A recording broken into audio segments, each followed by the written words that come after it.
Hey,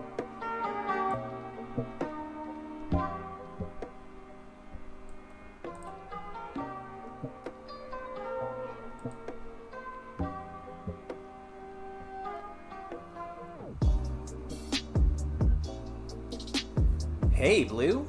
How you doing?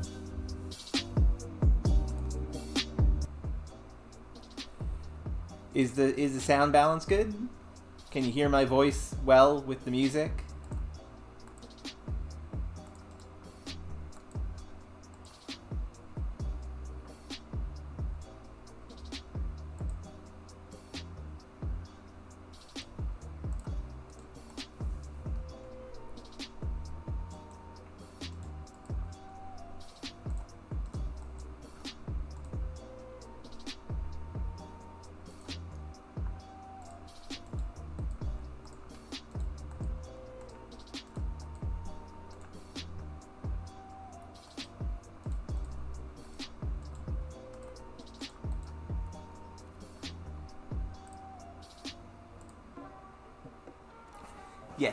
Yes, Razir. It's time for word times.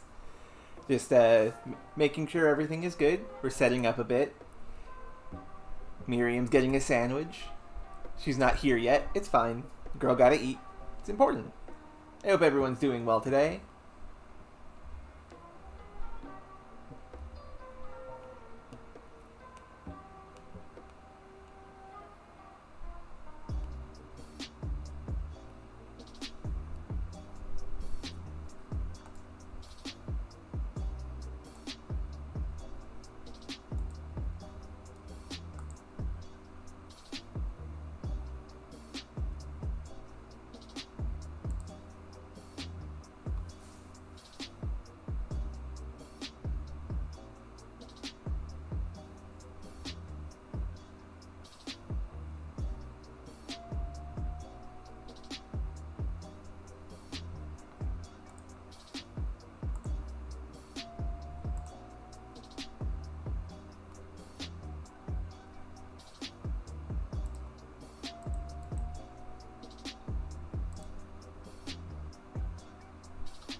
But yeah, I hope everyone's doing well today. We're just letting things linger a bit, waiting for people to arrive if they are interested, and waiting for my co-host to have some food. It's okay, no problem. Just making sure that everyone is aware of it, bringing it up just in case.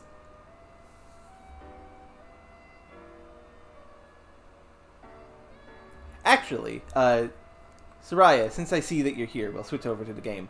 Soraya, how do I load? I don't know how to load my game. I don't know how to load my save. Please help.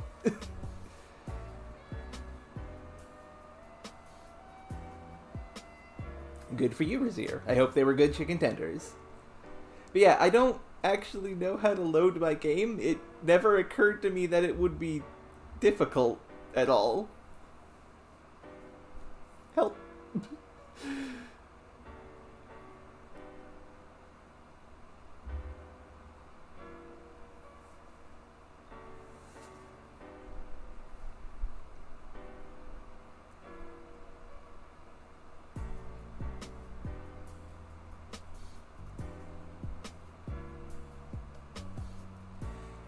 Hello! Ah, there she is now. It's okay.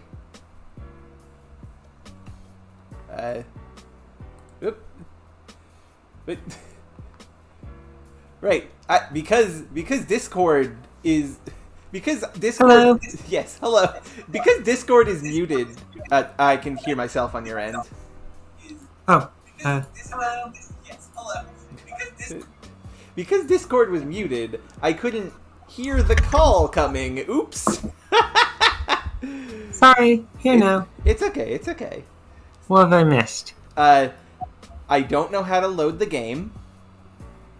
And yes, we did save it, Soraya. We saved it last time. Hang on.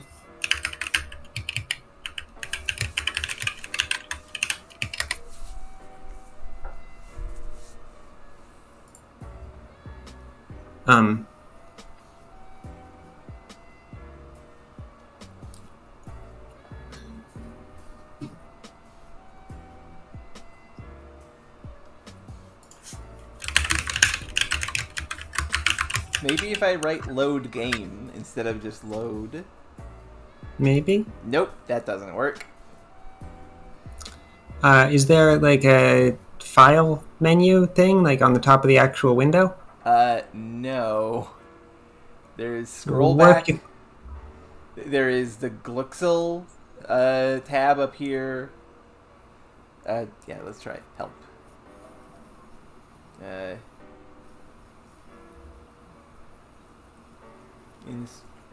Yes.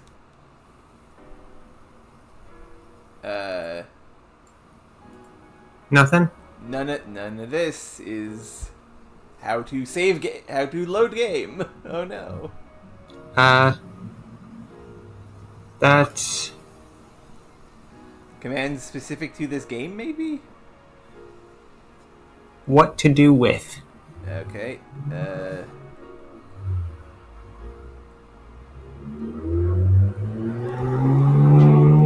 Yeah, let's try that. What to do with. Okay, that's not what I.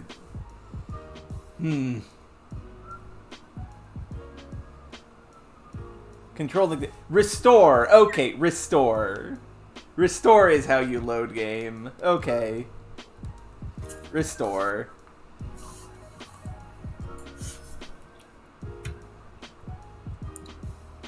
Also, can you stream the thing through Discord so I'm not watching yes. a couple seconds behind? Yes, sorry.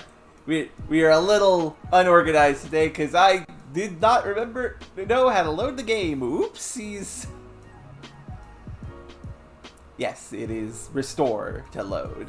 Good to know. So, last time, we got all the way to Counterfeit Monkey and learned some things. Got ourselves a Roman coin, and I don't actually remember what we have to do next. Oh, right, we have to find Brock. Well, objectives, yes? Yes, goals. Check the dead drop at the public convenience. So we gotta go to the convenience. Where is that? It would be all the way over here, if you can see my mouse. That is very small print. Yep. So, let's go. You go east from here, which I believe will take us to the Customs Hotel. Customs House. Customs House, right. Why did I read that as hotel? This one building handles both people entering Atlantis by sea and those leaving. We might be able to do that, Blue. I'll try that on our way out. So there's an entry line, which feeds out into the city by the door we use, and an exit line, which snakes through from here to the point where boats and ferries board their passengers. There's a long line of people waiting to leave Atlantis, even on Serial Comma Day. An old wartime poster on the wall shows Atlantida striding boldly forward. No one is paying any attention to us yet, but I wouldn't advise spending much time here. Slim business people. We're just going to leave here. And yeah, let's try that. Use a remover on boats.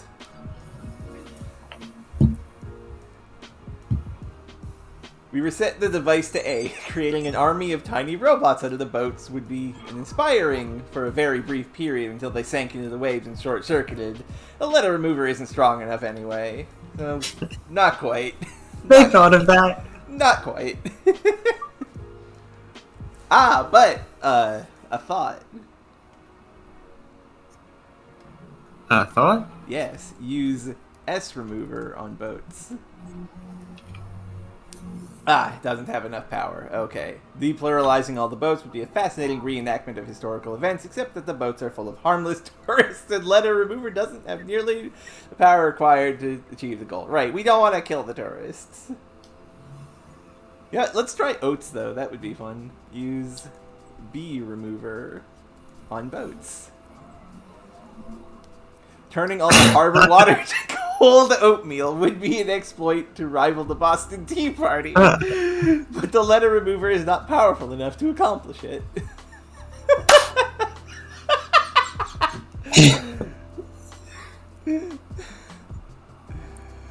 Everything has been thought of. Yep. Okay, let's go. Oh, also, before we continue, just as a reminder, hello, I am Zodiac, and this is my lovely girlfriend Miriam. We are playing Counterfeit Monkey, and it is a fun little text adventure game where we are trying to escape Atlantis and have the ability to manipulate words and stuff. We are doing this so that I can raise raise money for top surgery, which donations are in a link below. You don't have to, though. It would be appreciated. Yes. That is a good idea. Pat has pointed out a couple more letters you haven't removed, because apparently there's a lot of things you can turn boats into. Yes. Remover on boats. It would be kind of amazing to turn the whole selection of boats into bats and watch them fly away. But there would be dozens of fatalities and a massive amounts of property damage, so possibly it's just as well that the letter remover is not powerful enough for the task. Use A remover, use... Yeah, A remover. No, we already did the A remover, though. Oh. On boats. We reset the device to T. What a sight that would be! A whole cabaret worth of feather boas floating on the waves.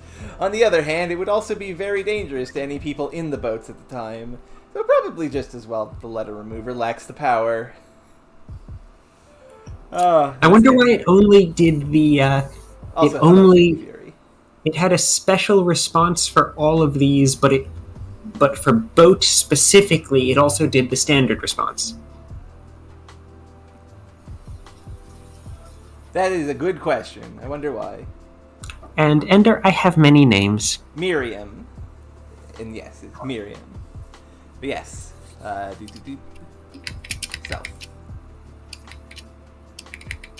We're at the fish market, which is about where we need to go. Southeast. Leads us to Deep Street once more. Oh, there's our car. And yes, hello, Fury. Good to see you. Miriam is an amalgamation of cool letters. Hello. It's very cool. Also, yes, cars. It's ambiance. It's fine. Okay. Oh, I see. We have to go to the roundabout. Get in car. Southwest. To the roundabout.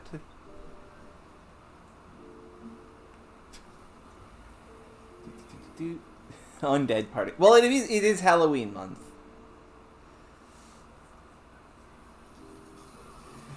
I give the wheel a yank and run the car up onto the central traffic circle a little way. Call it a parking job. We need to get those kids out of here before their arrest is processed and they go to storage. Might not have the nerve to do anything by myself, but you're with me, and I'm starting to appreciate that. That's like being Batman. Interesting. And yet, this is QWERTY on the forum. Hello. Yes. Just to ease confusion, this is QWERTY from the forums. Anyway, oh no, the protesters got arrested.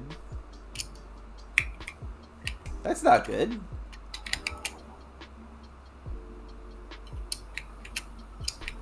And it's also in our way.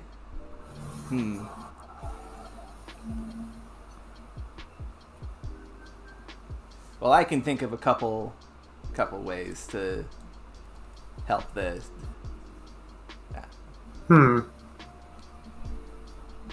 Okay. Weird. And I might not have the nerve to do anything by myself, but you're with me, and I'm starting to appreciate that that's like being Batman. Yes, that line is really good. And I know my avatar is blocking the text a little bit. That's part of why I'm reading it. It's okay. I can adjust. There. This will probably be fine. But yes, we need to get these protesters free so we can drive forward. And well, they are attached to a tree, so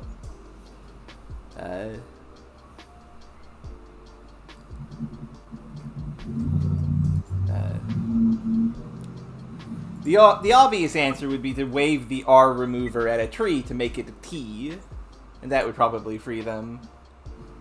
That could work. Wonder if there's anything else, though.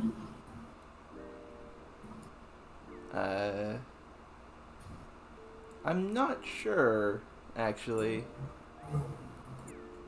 Let's see.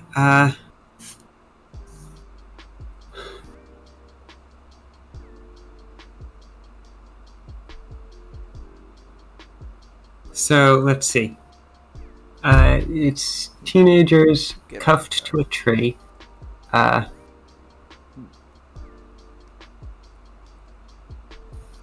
Oh no. Making his way between the cars and stopping at the fake ones. Yeah. Okay, so put the remover on it and take the small vegetable. I mean the gel. Yes, that would be a good idea. Use gel on car. Oh. Nope. Nope. What we got out of the car though. No, it said hide the car before we leave it. Oh, okay. I misread. I also forgot to read that because I got brain tired. Wait, but how are we supposed to conceal the car then before getting out of the car?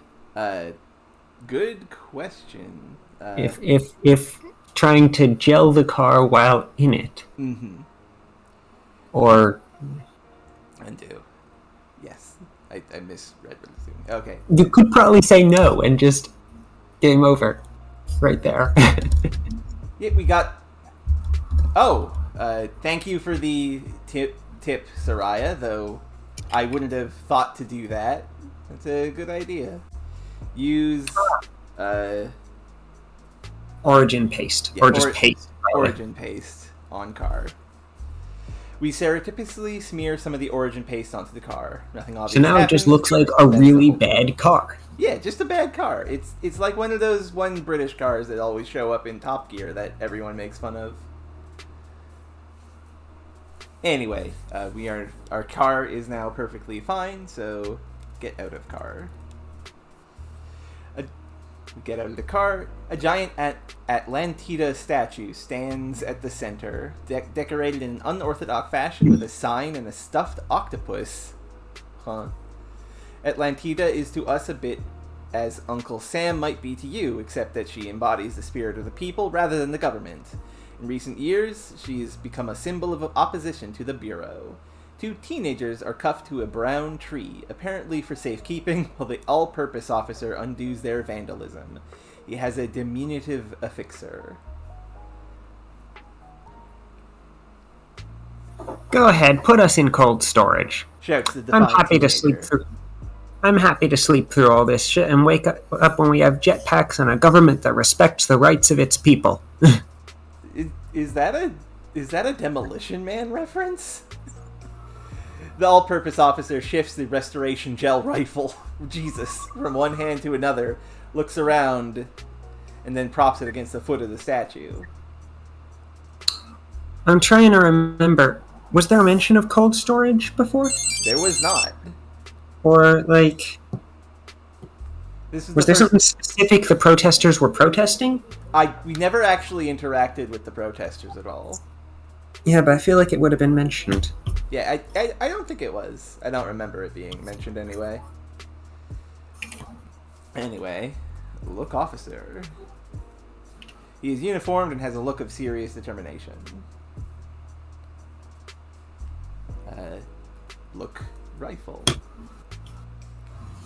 A rifle that shoots pellets of restoration gel, converting objects from a distance. Guns like this are legal to carry unless you're a bureau. They can inflict unpleasant bruises if they encounter nothing to convert and absorb the energy. So a BB gun that just erases things back to their normal self as well.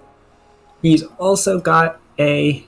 Yes, the affixer. Look affixer. Okay.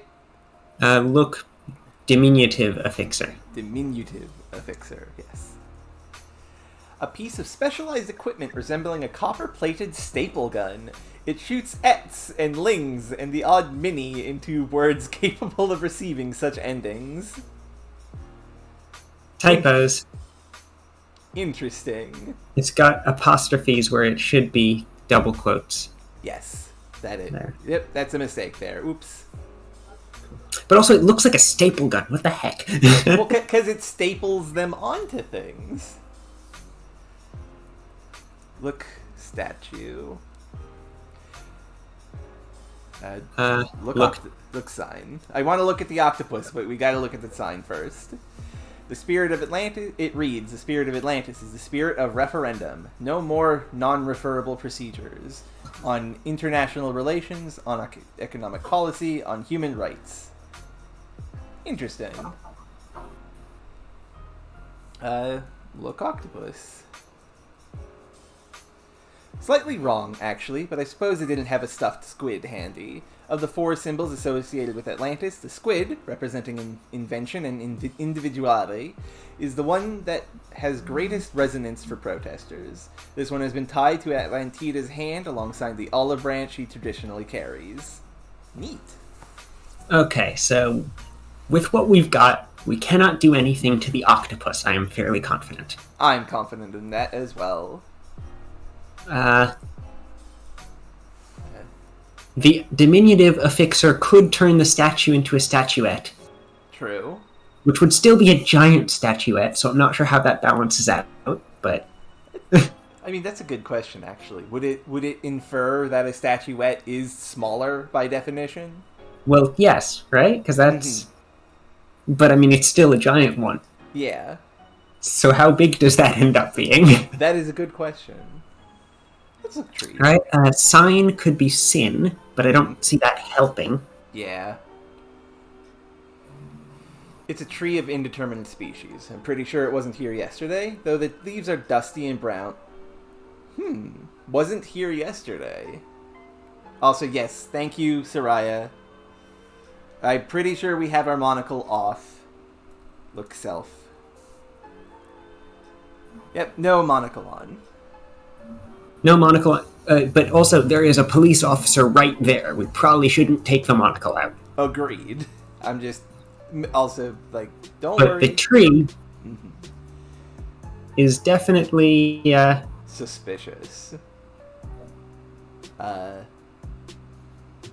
the tree is suspicious. The tree is blatantly suspicious. Mm-hmm. So gel would probably remove the tree. Yeah, protesters. Okay, I don't know how to spell that word clear. Look Did you teenagers. check the teenagers? Look teenagers. One of them looks nervous, the other defiant. When she catches us looking her way, she contorts herself uncomfortably in order to be able to give us the finger. Rude! Okay, you little brat. Okay, so Did you check the officer, or? I did check the officer. I'm nervous about interacting because the officer is going to be like, hey, why did you do that? Yeah, and also, like, the restoration gel rifle would probably split us. That is true. Oh, that is Right? A small amount of of gel, right? A fingertip worth of gel probably doesn't work. Yeah. But however much they put into a gun, moving at the speed of a bullet, yeah, that'd be not good. Let's try. probably not. Take rifle, just mine. That seems risky. Yes. Okay. The all-purpose officer is right there. You have too much sense to make a move until he's a little more distracted. The nervous teenager looks unhappy. Your line. All-purpose is a very weird adjective there. It is. And I'm trying to figure out what it is supposed to be, because is that like, was this officer not an actual person? Is there something else that all-purpose makes more sense on? That's a good question. I was thinking it just is a term to be like, oh, this is an officer who does everything. Yes, but the all-purpose still. Officer goes around to the back of the statue and begins to climb up the leg, finding footholds in the folds of Atlantida's gown. It looks like a precarious business, but he's determined. Okay, he seems distracted. He seems distracted, but also, like, things are happening, right? Yeah. As we act, or don't. Yeah. Let's see. I mean, we could try to take the rifle, but what will we do with the rifle? Have it so that he doesn't. Fair. But that Take still puts now. us... Yeah. Require the restoration gel rifle. Okay, the all-purpose officer has climbed for access onto Atlanta's huge metal arm. It looks about as sturdy as a substantial tree branch, but more slippery and inconveniently angled. Okay. Use rifle on tree. We shoot the restoration gel rifle at the brown tree.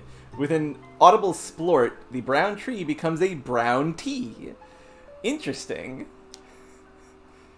The R was put in, not taken out.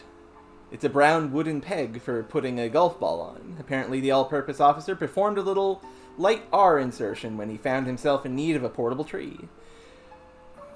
Freed from an attachment to the tree, the teenagers look at each other and then run off into the crowd. The all-purpose officer glances around, but you've made us stand so our body conceals the rifle from his angle. He growls in annoyance. Station, I need backup. Understood, says a tinny, distant voice. Once the all-purpose officer comes level with the sign, he shoots it with the diminutive affixer, turning it into a signet, which is an signet, which is an outside signet. It's an outsized signet bearing the crest of the Bureau of Orthography, now hanging around the statue's neck in the same way that the sign did a moment ago. Okay. Look, officer. Okay. I do want that diminutive affixer, but I also don't want to interact with this officer who will probably arrest us. All-purpose still feels suspicious. You know, yeah, you're right. Use rifle on officer. We shoot the all-purpose officer in the back. He doesn't change forms, of course, but he flinches and cries out. I must have hurt a lot. The back of his shirt is covered with gel. The power of the people, shouts one of the protesters approvingly. Station, aborting work on the statue until backup arrives. Situation here is volatile. Negative, replies his tinny interlocutor. Statue to remain clear is first priority. This is from Oracle. Laboriously and with obvious irritation, the all-purpose officer pries the arms of the stuffed octopus off the statue's wrist, where they appear to have been affixed with glue. Well,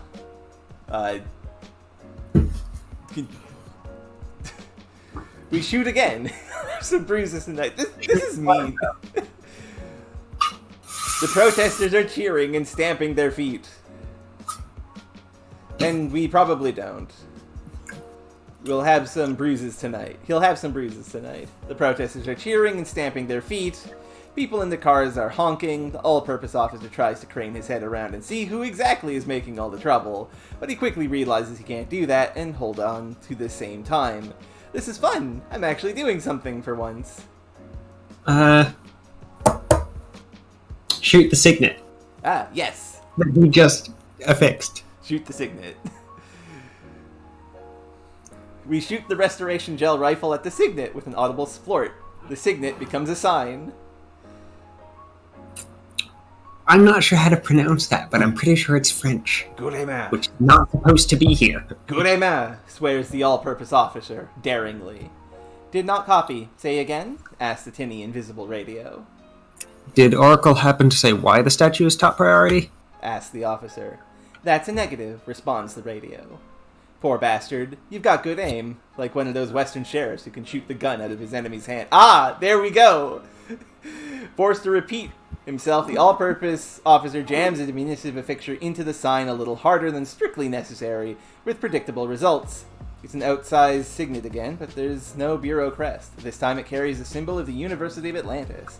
There are a lot of students in this crowd, and maybe the all-purpose officer is not able to exert much local field influence on the transformation with so many others around. Shoot diminutive affixer.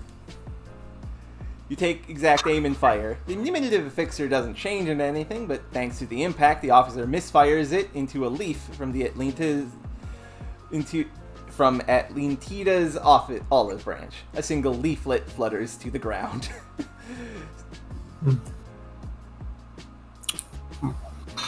Station. I am underpowered and backup is not arriving.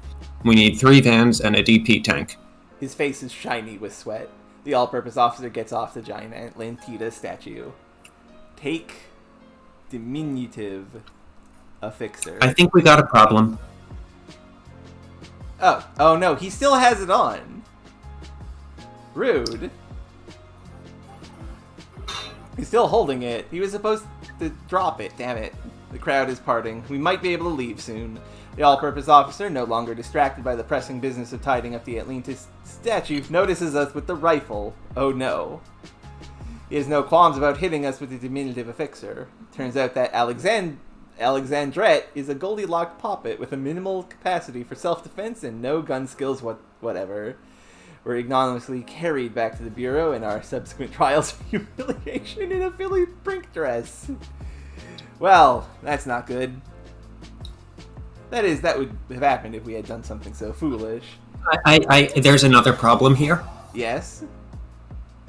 Is called for a DP tank. Yeah, a depluralizing tank. That's not good. Yeah, that's my guess. We're in a crowd of protesters. Oh, no. Plural. Well, we are not a protester. We're not part of this verb. This noun. I'm pretty sure we're part of the crowd. Fair.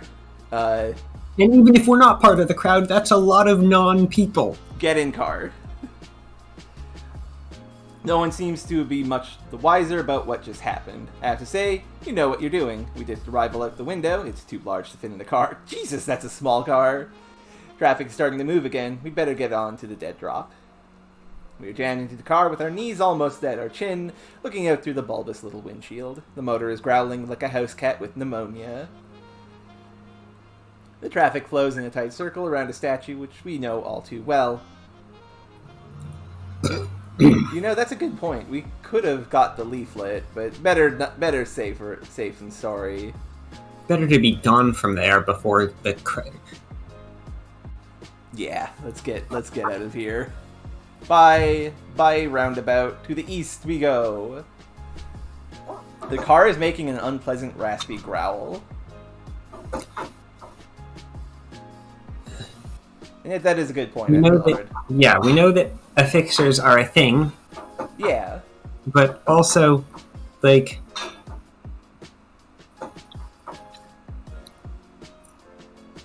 I can't shake the feeling that that scene could have gone different ways. Oh, absolutely. We are jammed into the car. Some of them would have been very bad. Yes. Because the officer kept doing things when all we were doing was not much. Yeah. Tall Street is very quiet. No celebrations have reached this far, and neither is there any business today, so it has an air of dull abandonment. At the east end, the street bends to go around an old park rarely visited. To the south is the important blue rotunda of the Bureau of Orthography. Oh no. The street runs west towards the busy roundabout. Okay, so we need to avoid the Bureau of Orthography. Let's not walk directly into the home of the people trying to capture us. Let's go to the east. Why did I spell Reest? The abandoned park. In contrast with the parks in the more savory parts of town, this is a bit of patchy grass where local dogs occasionally come to do their business. A granite war memorial is fixed at the center, which is why tourist maps optimistically call the place Monument Green. But the memorial is only moderately monumental, and the grass hardly green at all. We step on a twig before we back away again. It is a place that might have been developed long ago, only it is known that there are remains of Roman settlements here, and there is a risk that digging out the foundations would turn up some of those ruins, exposing a large number of Latin language objects to the light of day. To prevent this catastrophe, the whole area has been placed off limits to development. Okay, well, look, grass. It's growing in dry, flat tufts from dusty earth. Touch grass. We feel nothing unexpected. That's good to know. The twig. We could make it the twig into a wig, but, like, why? That's a good question. 9 or 10 inches long, very thin, and somewhat flexible. There are no leaves left on it. It's Atlantis. It's an island. Yeah.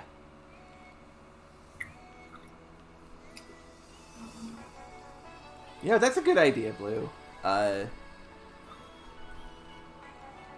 Yeah, just as fun. Let's use gel on twig. Yeah, still a twig. Take twig. We acquire the twig. Hell yeah, twig. Look monument. In contrast, okay. Look war memorial. Right. It's a curious thing. It stands taller than a person and yet seems almost embarrassed and self-effacing. The lettering is cut quite small, and the names therein are tightly spaced. Since 1829, there have been only 35 officially sanctioned surnames on the island, which means that, for reasons of space, the names have been truncated to numbers, and the result is a list that looks almost like a table of biblical quotations. John 31, Mark 12, Paul 29, etc., etc. The reason for all this compactness is that the memorial is dedicated to the dead of all wars. Deaths from the War of Succession and the civil dispute of standardization, losses from islanders volunteering in the French Foreign Legion, and the hefty cost of World Wars I and II, all are crammed onto the upper left corner, leaving room for a long, bloody future. On the war memorial, there is a poppy. Ah, that's familiar. Look, poppy. That's an interesting idea. Yeah. Not a real fresh poppy, but a construct of bright red fabric with a black heart. Yep, that's familiar. We got those in Canada. I don't know if this is a letter, but a word, but use P remover on poppy. Yeah, oi is not a oi. It's a word, but it's more of a thing you yell than a noun. Yeah, oi is not a thing. Use gel on poppy. And also, when it is a word, I don't think it's really an English word. Yeah.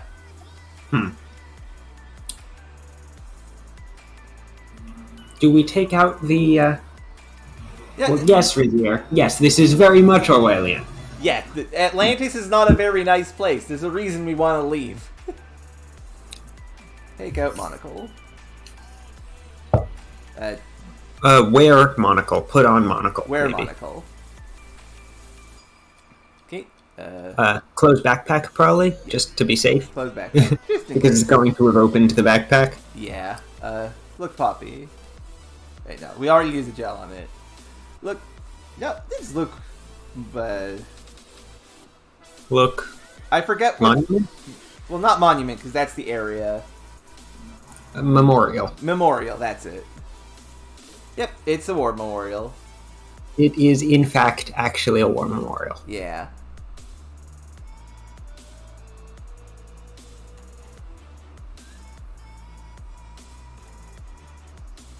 Oh, this is a neat place.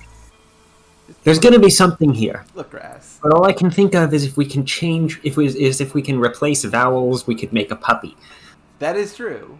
If we ever get, like, vowel replacement or something. Yeah. Like, we're not going to be able to completely scramble words, but they're going to come up with something else. Yeah. Put monocle in bag. Get out of here, monocle.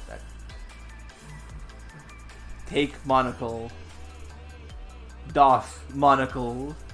Doff. That worked! That owns. That owns. Put monocle in backpack. Close backpack. I can't believe they've got Doff. That's excellent. Use R remover on grass. Okay, yeah, that wouldn't work. Makes sense. Also, there'd be even without that, it'd be too many S's. Really? Gas is not two S's? Gas is one S. Ah. I'm not good at language. Let's go, Celtics. That's a tricky thing for this game. Yes! The currently desolate depot from which buses run occasionally to Mayan, the island's other major town. The old station building is a low rectilinear edifice from the 60s, all pebbled concrete and sheet glass, but it's shut, leaving accessible only a series of empty bus bays and a wall-mounted schedule. The pub... well, this is in the UK, so wall-mounted schedule. The public convenience to the east is the only thing open, while the area to the northwest is open parkland. A dove flutters from one surface to another, occasionally stopping to stare at us. A shed, rather ramshackle and unlikely, sits on the pavement, where it ought to be in the way of incoming buses. You're reminded of leaving your family for the last time. Oh, that's sad. Remember leaving your family. My family. Remember leaving your family for the first time. Last time. For the last time. Your suitcase was next to your leg. It was nearly 3 in the morning. There were 30 more minutes before the bus would take you to San Francisco. Your mother would have warned you not to be in a place like that alone so late at night, but it didn't feel then like anything that could happen to you would be worse than your mother's behavior and her anger. And we're back in the present. Well, that's sad. Yeah, that's pure backstory characterization without any useful game information, but it's very sad characterization. Yeah. I don't think the dove is gonna sit there and let us poke it. It did. The dove sat there and let us poke it.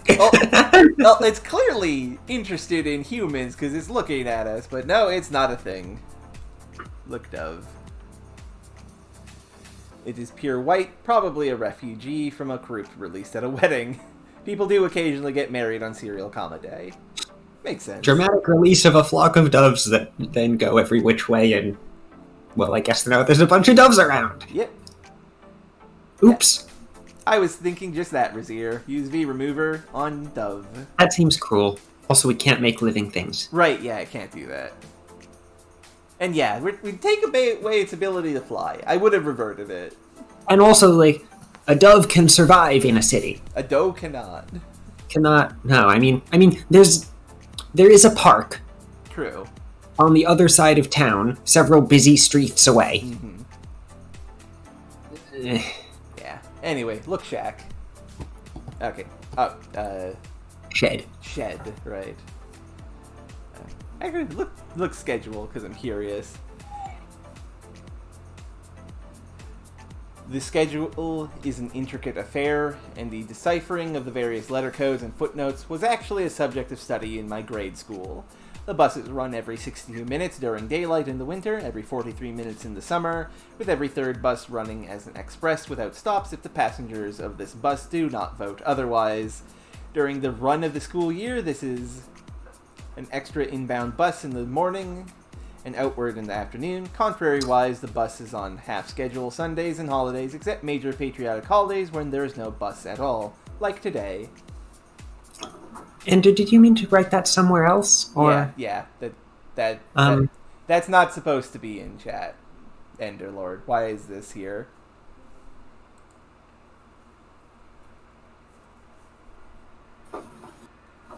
Anyway, look, Shed.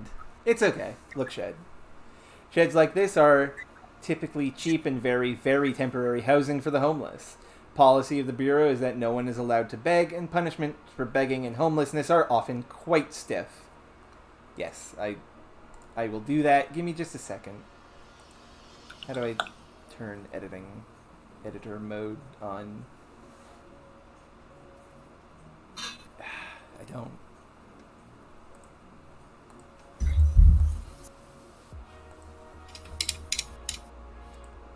I'm still bad at doing this sort of thing.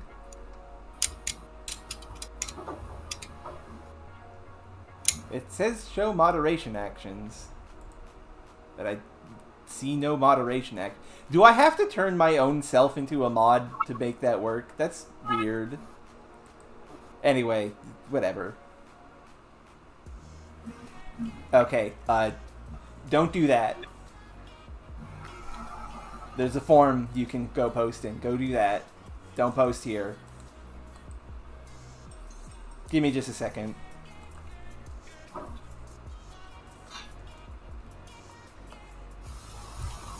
Have to set myself as a mod in my own channel, apparently. It's weird.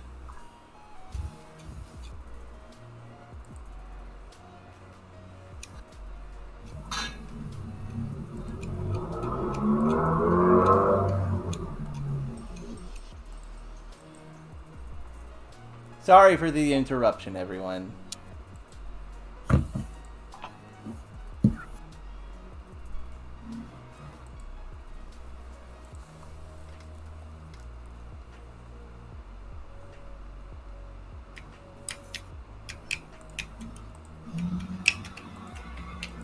Okay, I don't understand how this system works at all.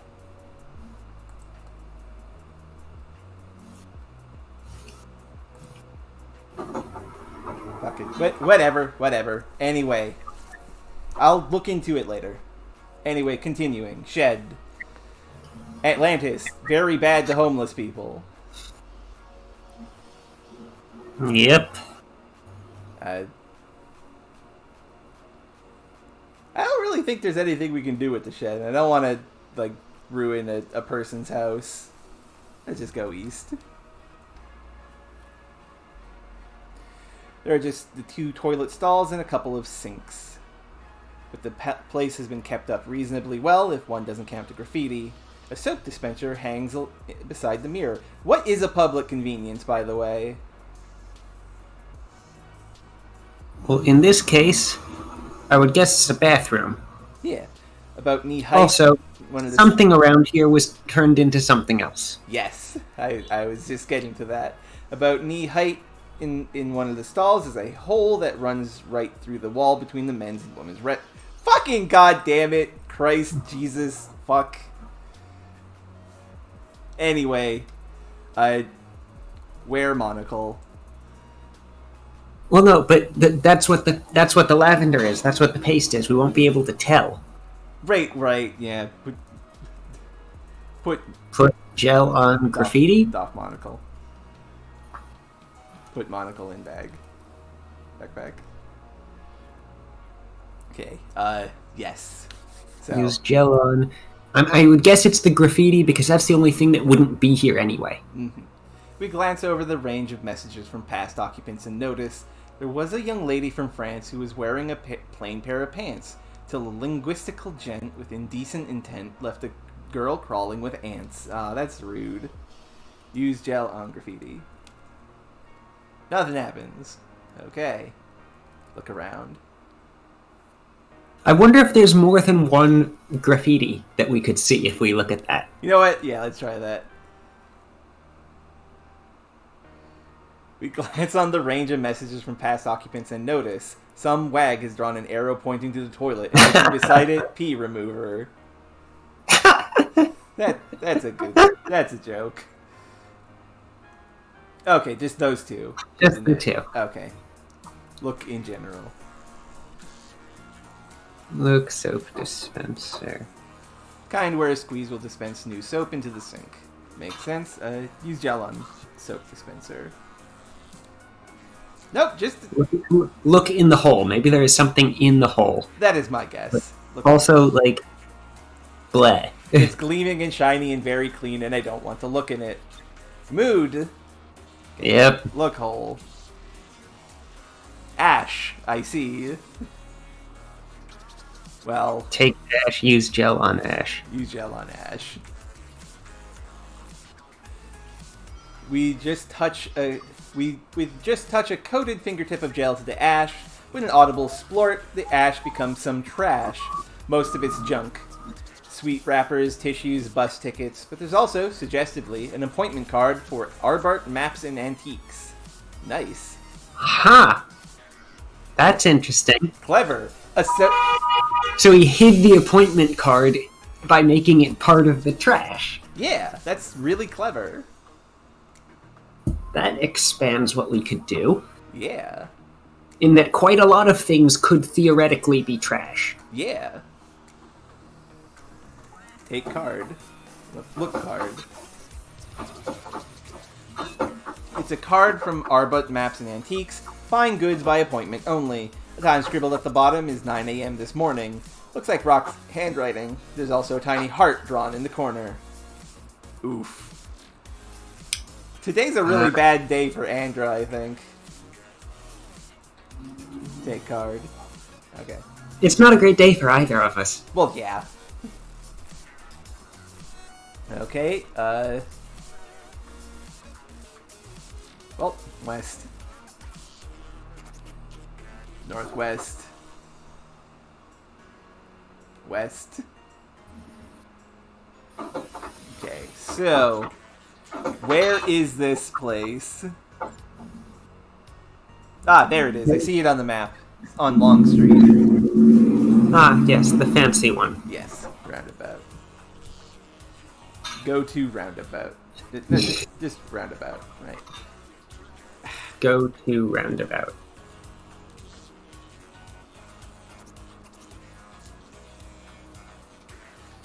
We were jammed into the car with our knees almost up to our chin, looking at the bulbous window. Traffic flows in a tight circle around a statue. Confusing since the car is making unpleasant raspy growl. Please don't try to change lanes. I find myself wondering whether the car might actually be breaking down. We changed the oil. That is true. Where was the garage? The garage was on High Street, right? Yes. Northwest. Maybe we should get that checked. Yeah. Ask mechanic to check car. The mechanic just looks confused. Talk to mechanic? Talk to mechanic. We say hi. Topics? Is the car... okay. Ask if the car is fixed. If the car is fixed. Let's see. Okay, so yeah. Something is wrong with our car. It's going to break down soon, probably. That's not good. And the mechanic is not, like... He doesn't really know what to do. He's made out of garbage. Yeah. Yeah. I mean, we could try unmaking it and remaking it and see if that helps at all. That is true. Or, like, get out of the car and check and see if we can... Get out of car. Check car. Okay. Check engine. No, okay. That still counts as checking the car. Check ignition? Ignition is a separate noun. You know what? That is true. The ignition is currently switched off. Sure. I'm sure it'll be fine. Get in, car. Southeast. And to the south we go. Long Street is lined on each side with a double row of tall, anemic palm trees that bend towards one another many feet overhead. This corridor continues some considerable distance south. On the west side of the street is a several-story front of the Fleur d'Or Hotel. You can go north to the roundabout, south, and west from here. Car continues to make an unpleasant raspy growl. I think it just might be running out of fuel. Concerning. Check dashboard. Check dash. Check car. Okay. Look dash. Okay. So it's going to break down at a narratively appropriate moment. Yeah. And I guess, let's see. We had, what did we have? We had the funnel, and we had the foil, which we used for things. Fossil, right? Yeah, we had the fossil. The fossil was turned into oil.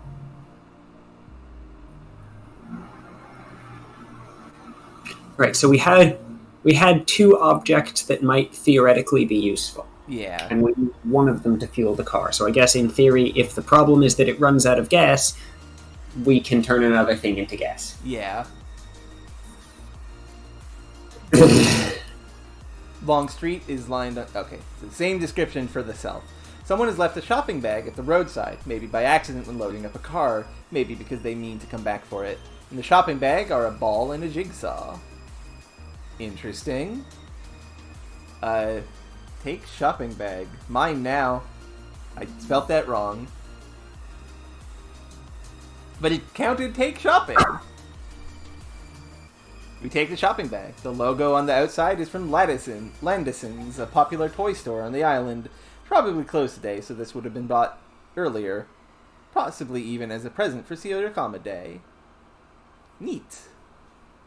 Okay, so this is purely to see whether or not this works, because there's no situation I can think of that it would be useful, but I think it might be a word that is in a dictionary and therefore might be on the list. Okay. L remover on ball. Okay, use L remover on ball. The ball flickers and there is a brief concept of a ba in its place. The concept strongly embodied in the physical form. Okay. So, not quite, okay. But it is a thing. But also, like, the word is there. Yeah. Neat. Okay, so west will bring us to the location we were trying to get to. Arbo Maps and Antiques. There is a large collection of vintage and antique maps under glass, the island of Atlantis as a whole, street maps of here and of Mayan, navigation maps of the harbor, and then maps of more distant places as well. Stylish mannequin near the front sports a pair of Britishizing goggles.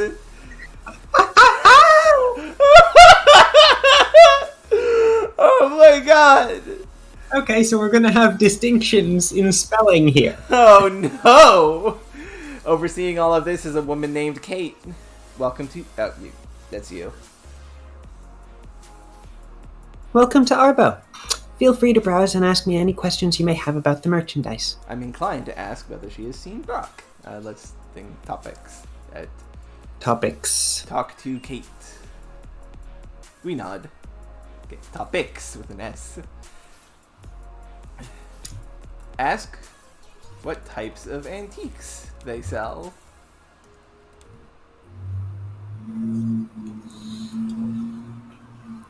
What you see... what sort of antiques do you sell here?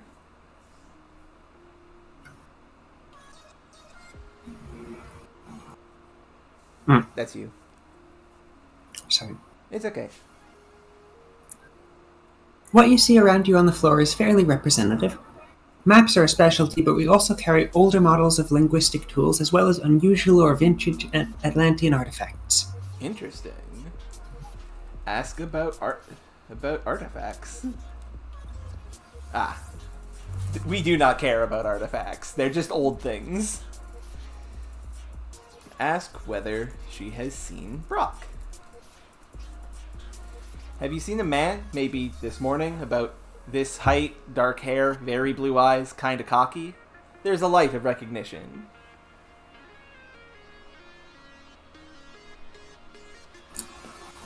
Yes, he was in. A friend of my boss. He visited the shop and sold us a map he happened to have with him. Then they left together. I believe there was some discussion of seeing a demonstration. Interesting. Remember how it started with Brock?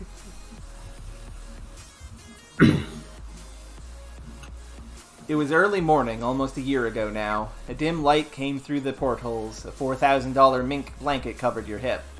You sat up and started fishing around beside the bed in the dovey gray shadows. Ah, yes. Okay. Yeah, that's just what I expected.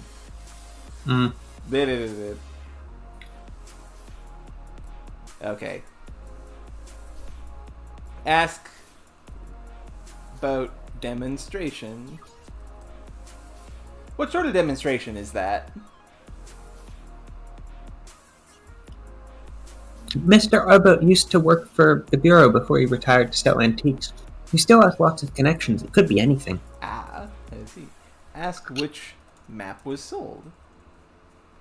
You mentioned that the gentleman sold you a map. Which one was it?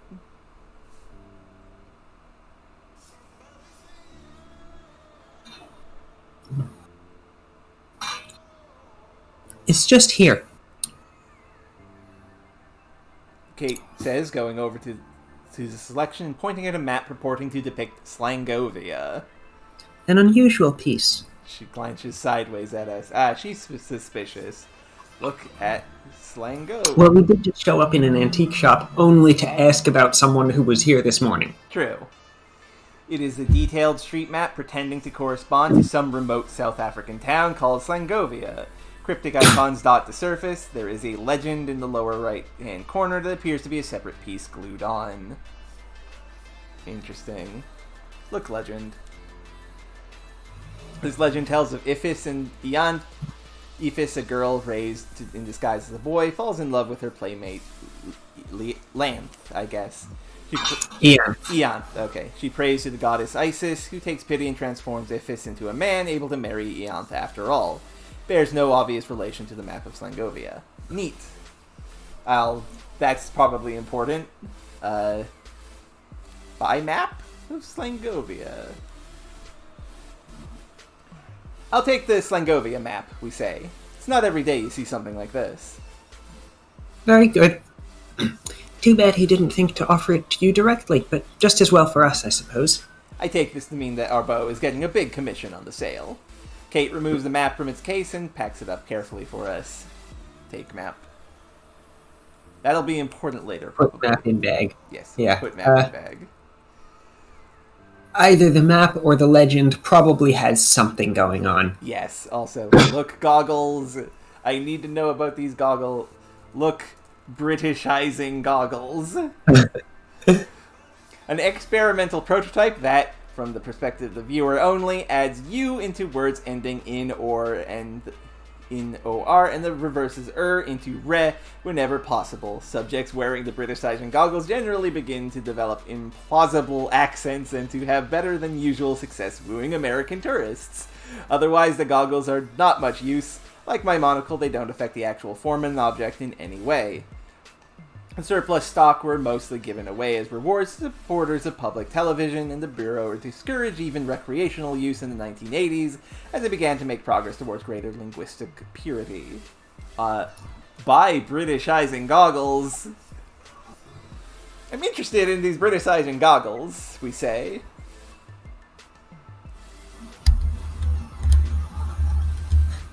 An excellent choice. They're the real thing, vintage made, not the plastic knockoffs that were all the rage in the 80s. Leather straps, brass fittings, top-grade lenses. A large number of bills later, and we're the proud owners of the goggles. Kate removes the goggles from the mannequin and fits them on our face. Look self.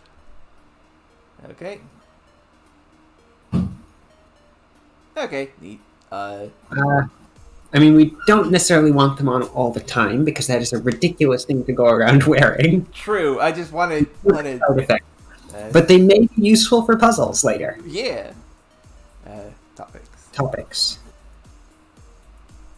Ask what the map legend means. The legend of the map is unusual, we say, pointing out the business of Iphis and Ianth in the corner. Kate frowns at that. Perhaps it's a story with some kind of local significance? She suggests after a moment. Makes sense. Also, I can't do a British accent, I guess, today. That's fine. I mean, it did say implausible accents. That is true. So it may be less British accent and more, look, they think it's a British accent. Yes. Seemed upset.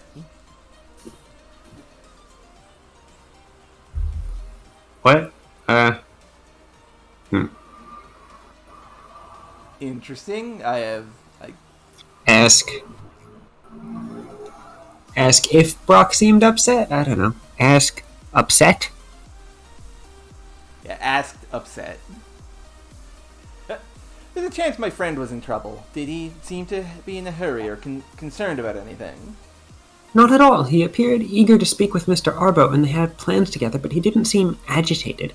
If anything, he seemed a little more worldly and collected than people in his line of work usually are. Cryptic. Perhaps he was posing as a researcher, but we can't very well ask, not if we're supposed to be a friend of his. Kate waves at someone she knows through the store window. If your friend is missing, you could report him to the Bureau, you know. I believe they keep close tabs on academic and research visitors. They may well know where he is. Thank you, you say. I don't think things are quite at that point. And they never will be, obviously. Okay, Is there more on this, or is it just the same thing? No, it's going to be the same thing. Goggles, in bag, in backpack. Close backpack. Okay, well.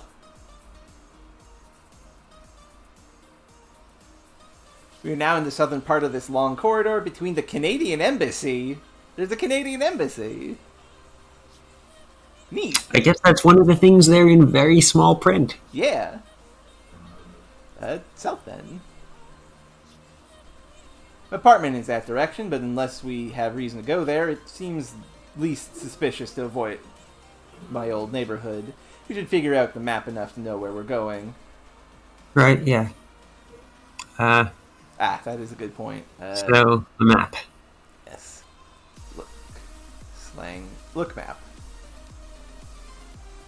Okay. The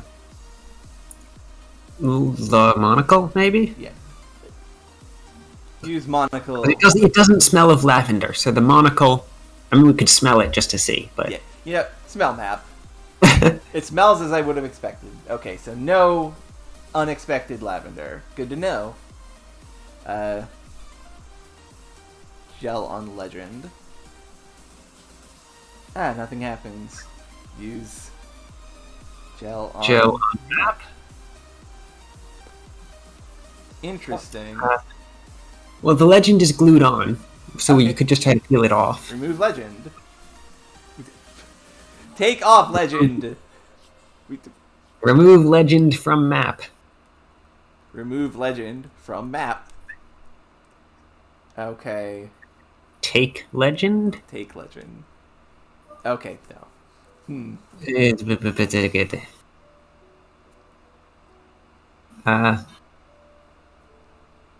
So we tried gelling both of them. Yeah.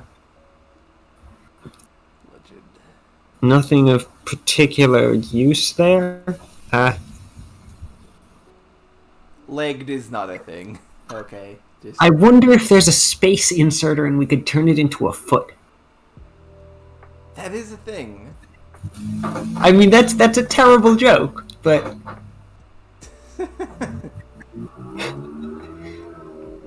Okay. Or like a hyphenator. Yeah. Leg end. I just I don't know.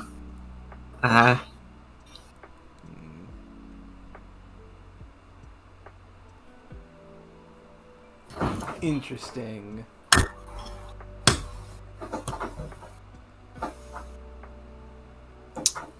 What was the story again? Maybe there's something we can make of that? Look, legend.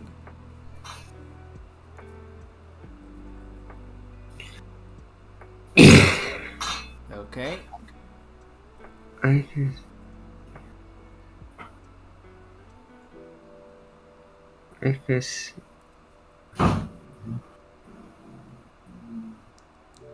Other than that everyone involved in that story has a name starting with I, Yeah, which is interesting. which is interesting, but I can't think how it's either informative or useful.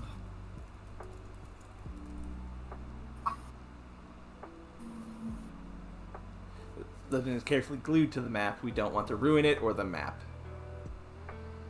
It isn't a good idea to change objects while they're on the map of Slangovia, so we do need to remove this from... Is there something we could do to glue? That is a point. But I'm not sure what. Okay. Okay, there is no... The glue is not a separate object we could look at. Okay, it's not. Darn. And I'm not sure, like, what we could actually do with that. This Our... is a puzzle. Hang on. What was the description of the goggles again? It adds a U to things ending in OR. Yeah. And what was the other part?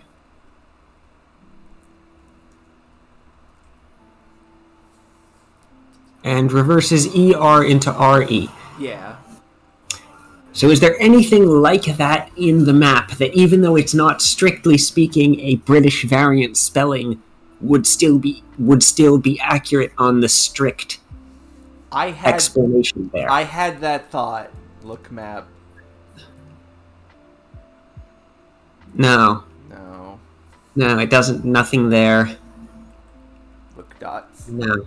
Okay, no.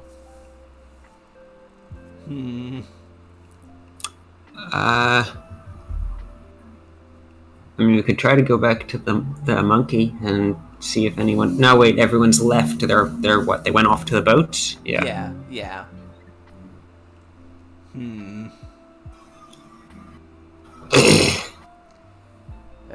North.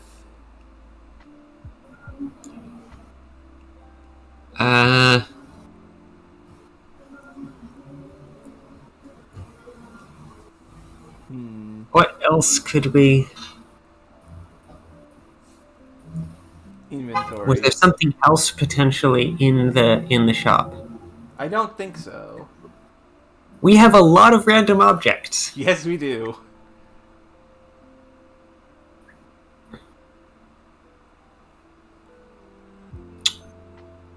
Let's put everything in the backpack just to... And close it, just to neaten up. Put all in backpack.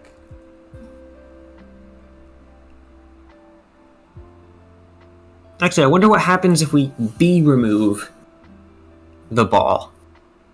Yeah, that's... I mean, it's going to be abstract again. Yeah, it's going to be just abstract again. But, like, hey, this is everything. Yeah. That's a weird one.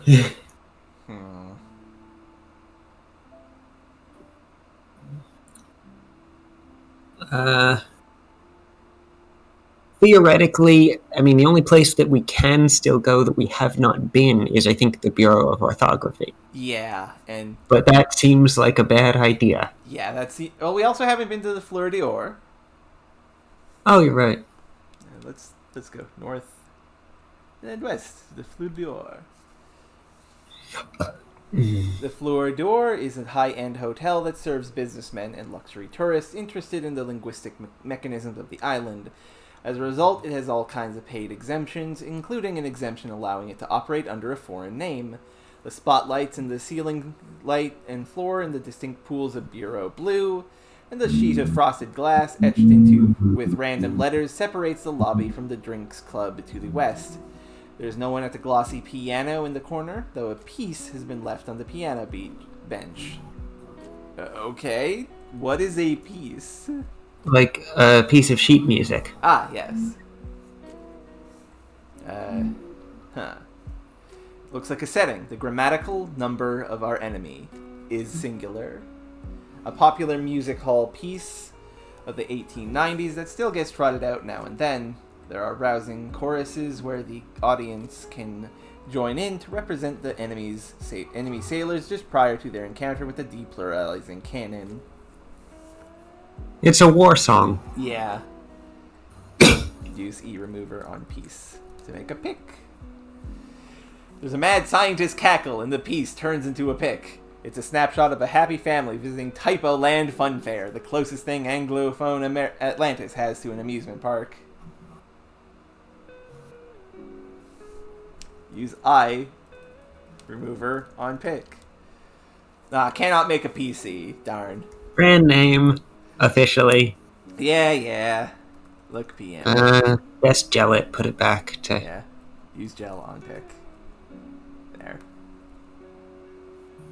Look piano. A glossy grand, probably worthy of better than bar music. No removers there. Yeah. I mean, we could try to play piano, but I doubt we know how to play piano. Play piano. Let's find out. We take our seat at the piano. We pick out a church hymn you heard a lot in your youth. Play. Okay. We pick out some vaguely remembered commercial jingles from your childhood. That's cute. We are not a pianist, but I guess we can just about vaguely manage. Yeah.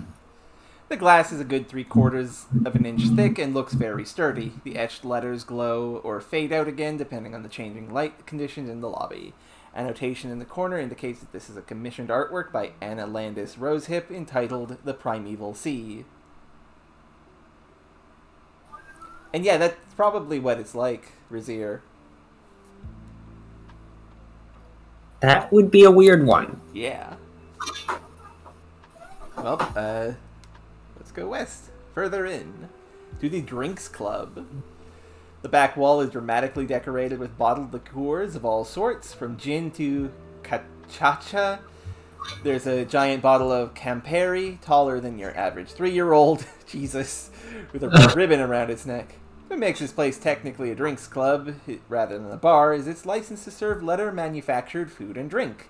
A toolkit on the bar contains some screwdrivers, some gimlets, and some rusty nails. Fuck, that's good. Ready to be transformed into their respective cocktails. The bartender is in the middle of showing her homonym paddle to a patron holding a gin and tonic. The other patrons are scattered around the room at small tables, drinking or talking among themselves. She acknowledges us with a nod as we stroll up to the bar and get close enough to hear their conversation. It was originally produced as a toy, but it's actually a bit dangerous. The bartender is saying. Dangerous? How so? Ask the patron. Various ways. Suppose I've hit a small object that has a big homonym, like, say, a plane, the carpentry kind. Suddenly I've got an airplane-style plane on top of me. Fascinating. I want this. I want this too. Also, look, toolkit. It offers an assortment, some screwdrivers, some gimlets, and some rusty nails, as expected. Look, homonym paddle. Who had the idea of hitting things to make them swap with their homonyms? I couldn't guess. Nonetheless, the toy, shaped like a ping-pong paddle and formed of coral-colored rubber, enjoyed a brief vogue in the 80s. To prevent theft, the paddle is attached to the bartender's wrist by a thin steel cable and bracelet. Talk to bartender. You already have the attention of the bartender, not to mention the curiosity of the patron. What if you hit something that doesn't mean anything else? Like a chicken. Nothing. That's safe. As though to demonstrate, she smacks the paddle against her left buttocks. See, I don't get changed into a different bartender. Wanna try? She holds my up name the, is Mark. Yeah, she holds up the paddle as though she's going to tap him with it. Maybe not then, she said. Okay. Topics, if we already have their attention. Ask what the paddle does. Okay. It's just the same information. Is there Okay. is there anything in our inventory that has a homonym? Well, let's check. What do we got? Inventory. Backpack, no. Flash drive, no. Remover, no. Monocle, no. Origin paste, no. Pan, no. Plan, also no. Plans, also no. Mm-hmm. Roll, yes. We could turn our money into bread. That seems like a terrible idea, but we could do it. Apple, no, unless brand names are okay. Yeah. As, whatever, coin. Mm-hmm. No. Also, what was it originally? Right, it was a drink. Yeah, a drink. Some kind of... which also didn't have a homonym. Yeah, asparagus. Asparagus, no. Ball, yes, but I don't think it could make, like, a dance. Yeah. Yes, vaguely. Clock, no. Yes, vaguely. British goggles, no. Clock, no. Lock, yes, but also, like, not really practical. Yeah. Jigsaw, yes. Yes, jigsaw could be a puzzle and could also be an actual saw. Yeah. Which is it, actually? We didn't check. I would have to guess it was the puzzle because it's got a ball in there as well. Right, it's from a toy store, right? Yeah. Okay, so we could turn our jigsaw puzzle into a jigsaw actual saw. Yeah. Jotter, no. Letter, yes, sort of ish, like in letter blocks. Yeah. Lime, No. no. Map of Slangovia, no. A May that was a yam, no. No in both cases. Pearl, no. Pear, no. Earl, no, and also we can't make it. Pea, no. Pill. Sage. Pill, no, and also spill, no. Sage, no. Age, not really. What else? Yeah. Was the sage something else before? No, it wasn't. Shopping bag, no. Toe, no. What did the toe used to be? The tomes. Tomes. Tome, no. Tomes, no. Twig, no. Wig, no. Interesting. How does the back... I could have sworn we closed the backpack. No, we did. Oh, wait, no. Okay. It's open. Why is it... It opens every time we get something. Oh, no, right. It opened for the L remover. Yeah. Yes. That was okay. Mark line. That was a little dangerous, wasn't it? If you had tapped me with that thing, wouldn't I be a giant X on the carpet now? Not for long. I do have some restoration gel for emergencies. Or I could just hit you again with the paddle. But there would be an incident report and I could lose my license. So, yeah, better not. Yeah, better not. Uh-huh. So Alexandra is also a library, I guess. No. Well, that's Alexandria. Yeah, not Alexandra. And regardless, we don't want to be a library. Yes. And that's not like... And actually, strictly speaking, that was a city. Yeah. That had a library in it. Yes. So, no on all counts. Mysterious. Mark could be an arc if we could kill people with it, but no. Yeah. So, the puzzle we're trying to solve is we need to get the legend off the map. So that we can do... That is what the puzzle we're trying to solve is we have a map with a legend on it, and this is apparently a clue somehow, and we don't have a clue. We don't have a clue how the map is a clue. Yes. And the guess is it's taking the legend off of the map. Yes. Hang on. Yeah. Would the homonym paddle work to turn the legend into a foot? I don't... Would legend to leg end actually work? I don't think so. I hope not, but also I hope so. Ask to use the paddle. Okay, that's not a thing. Take paddle? Okay, we don't dare invade the personal space of the bartender. Mark looks thoughtfully into his gin and tonic.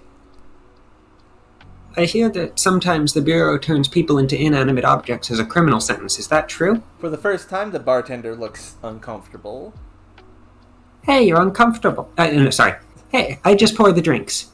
Hey, you're almost out there. Let me give you a refill. And she busies herself getting down the Bombay Sapphire and refilling his drink. You ever tempted to paddle the Sapphire? Mark Should be asks. worthwhile. Alas, jewelers tend to check for authenticity around here. Makes sense. I mean, we could ask did we already ask what the paddle does, or have we just heard what the paddle does from repeated? We asked what the paddle does, and she explained it to us. And that's about it. Just look around a bit.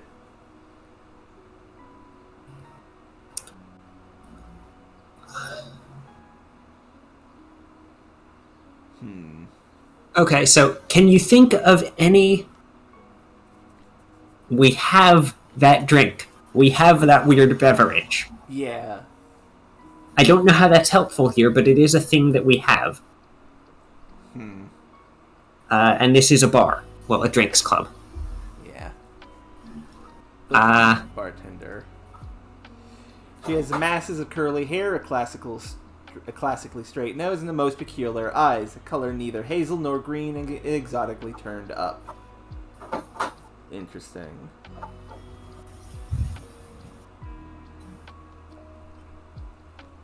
We could check things with the monocle. I'm trying to think what's left, like as things that could be done. Also, welcome back, Fury. What can Hello. we do?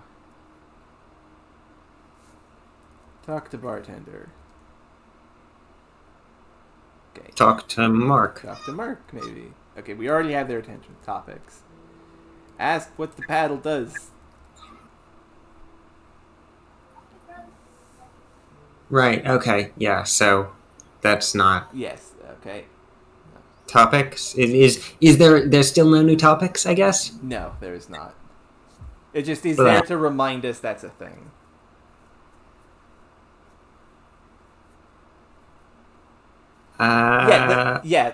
You probably missed it, Fury. We are dealing with somebody who has a homonym paddle that turns things into things they are homonyms for. So that's why the toolkit is there. Yeah, this is a bar which has a bunch of screwdrivers specifically for the novelty of having a beverage that used to be an actual screwdriver. Even though, to be perfectly frank, they could just make the drink. Yeah. And not have the admittedly minor risk that then if you swallow restoration gel, you will have a hunk of metal in your guts. Which would be very dangerous, actually.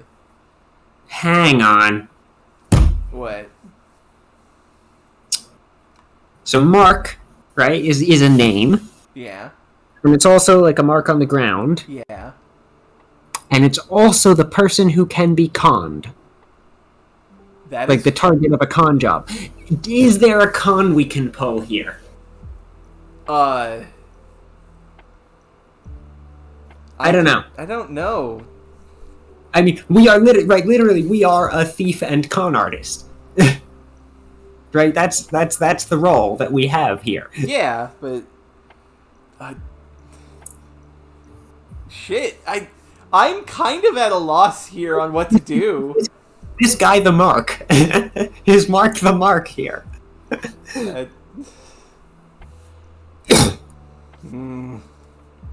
We could probably get the game to give us a hint.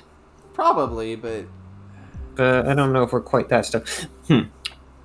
Save it first? Yeah, we're going to save here before we do anything.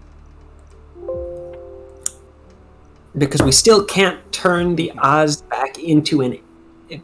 We still can't turn the drink back into a coin. Yeah. But the fact that we have a coin that can be turned into a drink might be useful here. Yeah. Just because it is a bar. Yeah. Use gel on Oz, I guess. Use gel on us. Sure, why not? Okay, that just makes it into the drink, the pastis. Yeah, but, could we show him the drink? I don't know. Right? I'm just trying to think. What can we do with this? Yeah, we're going to restore this. Hold on. No, I can just do undo. Undo. Okay. Soraya, you've beaten this game, right? Can you give us a hint? Because I am not seeing what I'm supposed to do here. This is the one danger with text adventure type games, where it's like, okay. I mean, I think it's got a hint system. Okay, there is a hint system. It just Wait, hang on. That's actually the option. Great. Okay. I was joking. He's the bartender, right? Yeah, the bartender. She has the thing. So take the map out, close the backpack again, and then show the bartender the legend. Okay. Take map. Take map. Close backpack. Close backpack, so it's closed. Show map to bartender. Oh, okay. We draw the bartender's attention to the map of Slangovia. Ha! Your line... This? You want it converted? Why not? No reason. Just I did the same item a few hours ago for a gentleman. Really hot with these amazing eyes. Whatever, we say, before she can get any more excited about Brock. She smirks, then taps the legend with her paddle, and it transforms into a proper map legend. Okay, that's pretty good. I know, but I did not know how to interact with... So here's the thing. I had this in mind immediately. Like, maybe this will turn it into an actual map legend. The problem was, I didn't know how to actually interact with the video game. And that is my problem with these sort of games. I don't know how to actually interact with it. How does it want me to solve this puzzle? That's the thing. I mean, this game has been pretty good about giving multiple route. I don't know. I just hadn't thought of doing this. Yeah, I sort of thought of doing it, but I was just thinking in terms of a foot and how would that be useful. Yeah, I thought of this, but I didn't know how. Like, I wasn't sure how to begin approaching this question. And yeah, and that's why I asked for help in this situation, because I was at a complete loss. But now we have it, so now we can continue. Thank the bartender. Yeah. No, thank the bartender. Come on. Yeah, thank the bartender. I almost didn't notice that. Thank you. Don't mention it. It's what I do. Thank you very much, bartender. Look legend. We could tip the bartender. I might do that. This legend has been edited from its original form, replacing the words like hospital and restroom with other handwritten labels. Invite, got, 11 out, T inserter, etc. By arranging the words of the legend in the order in which the icons appear along the main street, we arrive at got invite T inserter demonstration out 11 a.m. Of course, it's already long past 11 a.m., so Brock's plan clearly went wrong. If we're going after him, we'll have to go to the T inserter demonstration ourselves. The catch is that, as dangerous new technology, it's held inside the Bureau and requires a special invitation to enter. I think I know where we can get one, though. My advisor, Professor Waterstone, that's the person overseeing my graduate research, was also invited to this demonstration. You might be able to get his. Hello, Knight. Good to see you. Okay. Take map. This is my map. Put all in backpack.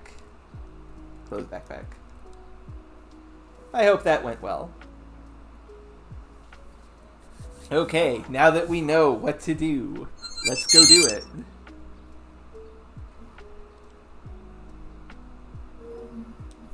Remember your cruise skill, because I'm curious. A clean-lined, minimal room, but furnished expensively. Fresh-cut tulips in a plain glass vase, high thread counts, vast pillows suitable for the hibernation of giants. The closets feature safes, which is excellent for someone in your line of work because it tends to persuade guests that their computers are being protected when they go out. You were inside because you bribed a housekeeper and were gathering information from a businessman's laptop while the businessman himself was downstairs at the bar. The Bureau also had an agent, also posing as a housekeeper in the hotel, also up to the same purposes. The Mrs. with the minibar vodka was clever, I grant. Then we're back in the present. Neat. So,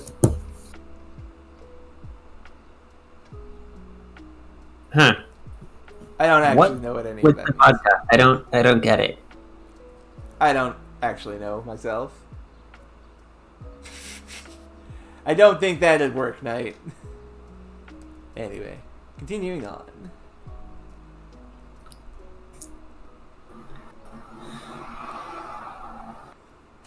Okay.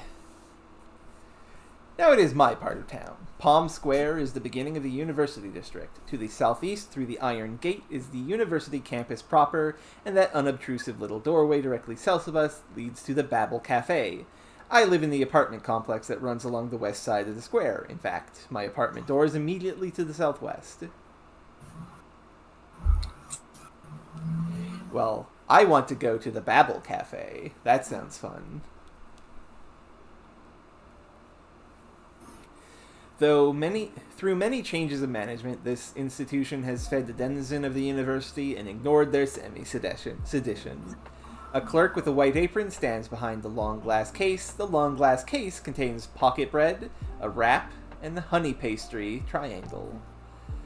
The tables are square wooden things painted dark blue, not the vibrant blue of the bureau, but something closer to midnight. And the upper surfaces are decoupaged with antique travel postcards. A blue plaque is mounted on the wall. That's a good one, Knight, Jesus. Look at plaque. I spelt that wrong. Look at plaque. On this site in 1969, the theoretical groundwork for Q insertion was laid by James Elias and Milford Higgett, using 5 drinking straws and a bowl of oatmeal. Where would you put a Q in those? Where would you put a Q in any word? That's a good question. But, What? How useful? Well, see, the thing is, we made a Q inserter. We don't actually know if it works because we cannot find a place to put Qs in, but we know it doesn't work on things that Qs don't go in. So clearly it probably functions. Okay. And that's interesting because the letter remover works for any letter. Yeah. But every mention of adding a letter is a different device per letter. It's got to be just, like, trickier to shove something in than to remove it, I would imagine. Look at postcards. Or one science is just more advanced than the other. Yeah. The surfaces depict fragmented such exotic locations as Giza, Beijing, and Sioux City, Iowa. Someone actually told me how to pronounce this recently, because it has recently come up in other things I've done. There is even an advertisement for the 1893 Chicago World's Fair. Neat.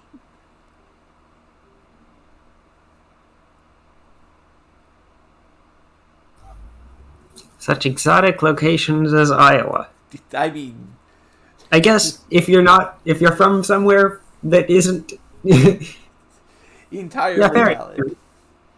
Okay, look. Yeah, depends where you're from. Okay, what the fuck is pocket bread? Round, flat bread suitable for eating with dips. It's a pita. Oh, it's pita. I didn't know that. But pita is a Greek word, so no. Yeah. We're not allowing it to be called that here. Ah, that is true. Oh my god, that's actually excellent. Shit. That's just my guess, but, like, it fits, yeah? See you. Yeah. They're refusing to allow the use of a Greek word for this food, which is a Greek food, but you can still have the food. Yeah. Yep, honey yep, that is a baklava. Despite its enforced linguistic transformation, it still looks delicious. Fine layers of crisp filo with nuts and honey between. God damn it! I want baklava now. So this is a Greek cafe. This is a Greek cafe. That is just not permitted to use Greek words for anything. What was the third one? I don't remember. Look, rap. Oh, it's gonna be a hero. It's a construction of flat bread wrapped around rice, chickpeas, and sauce. Yeah, this is a Greek restaurant that is just not permitted to use any word in Greek. That is excellent. Talk to clerk. Talk to clerk. We say hi. Hello. Topics. Yeah, topics. Okay. So, I have a thought. Is pocket bed a thing? No. Okay, not a thing. What would that be? a pocket bed. I don't know what a pocket bed would be. A rap is a thing. Yeah. Right? R-A-P, but that's not, like... That's a musical thing. You know, I buy rap. I want rap. I want it. Mine. Use R remover on rap. Wrong word. Wrong letter. W remover. Jesus. W remover on rap. I want to see what it is. Okay, not a verb I recognize. Remover, W remover. I'm too excited. I want to see the joke that is obviously going to happen here.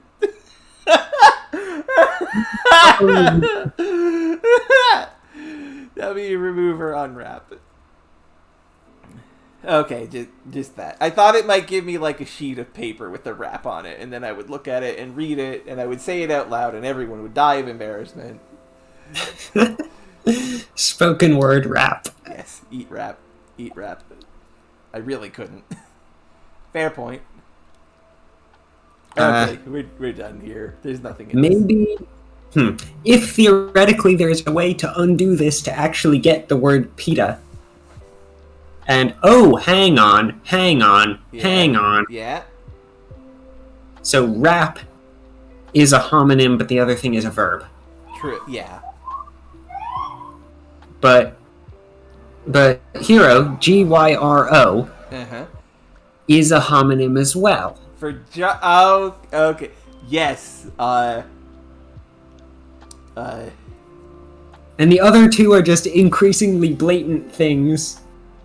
And the pita could be a pit. Yeah, okay, so... And I have no idea what you could possibly do with baklava unless... Hang on, balaclava. Balaclava. If there is some combination of variants that lets us turn baklava into balaclava, that will be excellent. Yeah. Unfortunately, it seems like hero is not going to be looked up here. However... Well, no, I mean, we might be... Right, these have been very blatantly... like, translated. Yeah. Like, not even well translated. Yeah. So there might be a way to undo it. Okay. Right? Because that says there is a thing that did it. Yeah. Go. Yeah. So... North.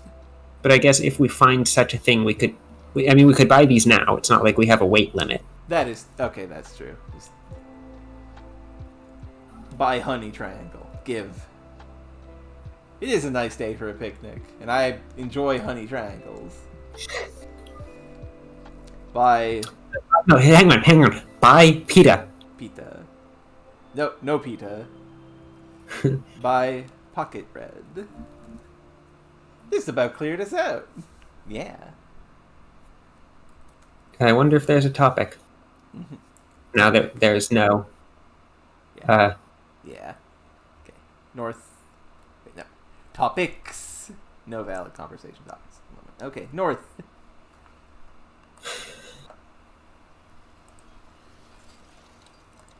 Okay, let's see here. Hang on. Yes?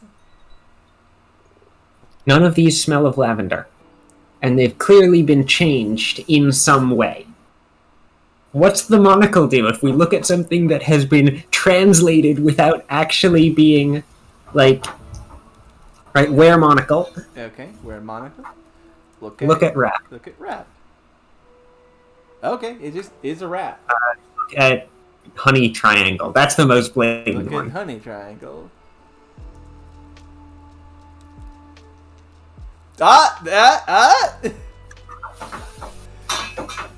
And transposed over the honey pastry triangle is the faint greenish image of a baklava. Okay. That's gonna be exactly the same thing, though. They'll use gel on honey pastry.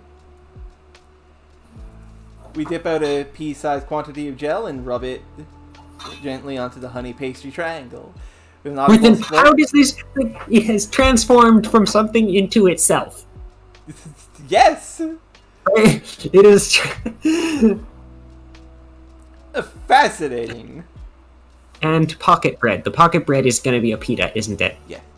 Yep, it is pita. Yep. You gel on I mean, pita. I'm not sure what the image difference is going to be here. Use gel on pocket bread. It becomes a pita, a round, brown pocket bread. Okay, use a remover on pita.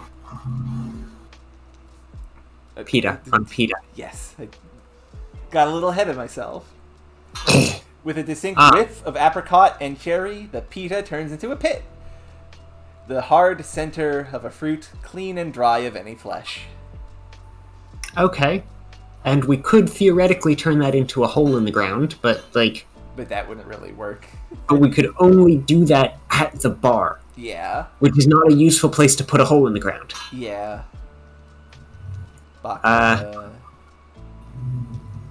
Baklava, there's nothing we can really do with it. Yeah. Wrap could maybe be homonymed, but, like... Yeah. Wrap could be homonym, but otherwise, no. Well, let's go to the west. I forget what in the west. That way lies the bathroom window of my apartment. Though, in fact, if you have mind to break in, it's the easiest way. It's not hard to force the window. Thank you for that advice. Southwest instead. If we want to go into my apartment, we're going to have to climb in my window. Here, let me just streamline this process for us. The window slides open with a hideous protesting streak. Halt, you, young person!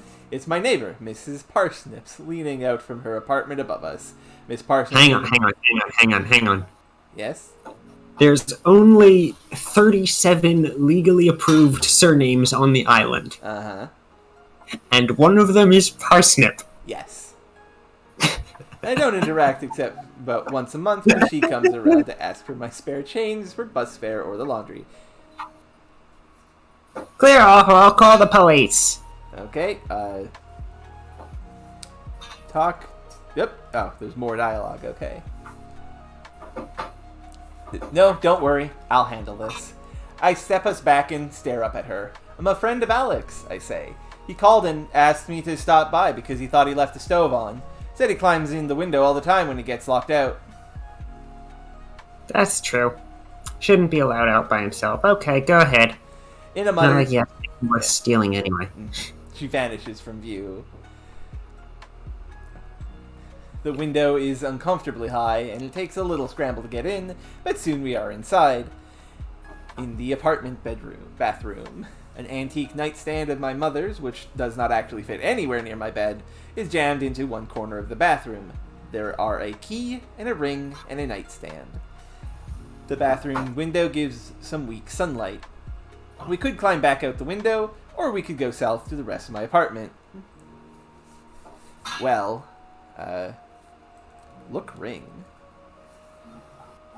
Gold-toned ring that from a distance would look like a signet. In fact, the face on it is figured with the symbol of the university, an owl biting the letter A in its beak. Embedded in its face is a tiny ARFID tag that opens generic university security. It is the perfect combination of technical paranoia and old-fashioned pretentiousness, and one is assigned to every new student with great pomp on the day of orientation. The ring unlocks the sturdy iron gate to the university. Where ring? Mine ring. My ring now. Look key. Key to the apartment door. Take key. Look. Nightstand. It is wobbly, scratched, and chipped, which is the state in which my mother likes her antiques.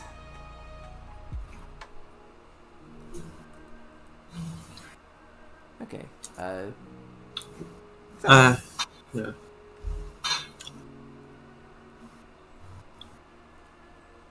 Yeah, let's just go south. Yeah, let's go south. I should point out my copy of The Problem of Adjectives. I should have taken it back to the library. I meant to take it back to the library, but there just wasn't time. The last couple of hours before I came to meet you were frantic. The way I figured it, my parents or someone would come looking for me and they'll take it back for me, I think. I'd apologize for the mess, but should we really be here? I've reconciled to leaving all my things behind, you know. You made me promise that I didn't mind. Take the problem of adjectives. Might as well return it to the department seminar room as long as we're going that way. You gotta return your library books. Expensive to replace those. Anything else around? Yeah, let's look around. My apartment. It's an efficiency. Note the kitchen area with all the usual appliances in one corner. My mother attempted to provide a microwave, rice cooker, toaster, waffle iron, and julienne fry maker, but I pointed out that these objects would triple populate the 2 square feet of available counter space. My futon is on the floor in the opposite corner. On the counter are the Journal of Third World Economics and Studies in Primary Language Acquisition. Neat. I've had a kitchen like that. Likewise. Read the problem about it. I've had a kitchen with no counter space. Yeah. Had to put a cutting board over the sink. Goodness. Not the best place. Yeah. It's not my book. It belongs to the department, and we can see from the fact that it's stamped Language Studies Department Seminar Room inside.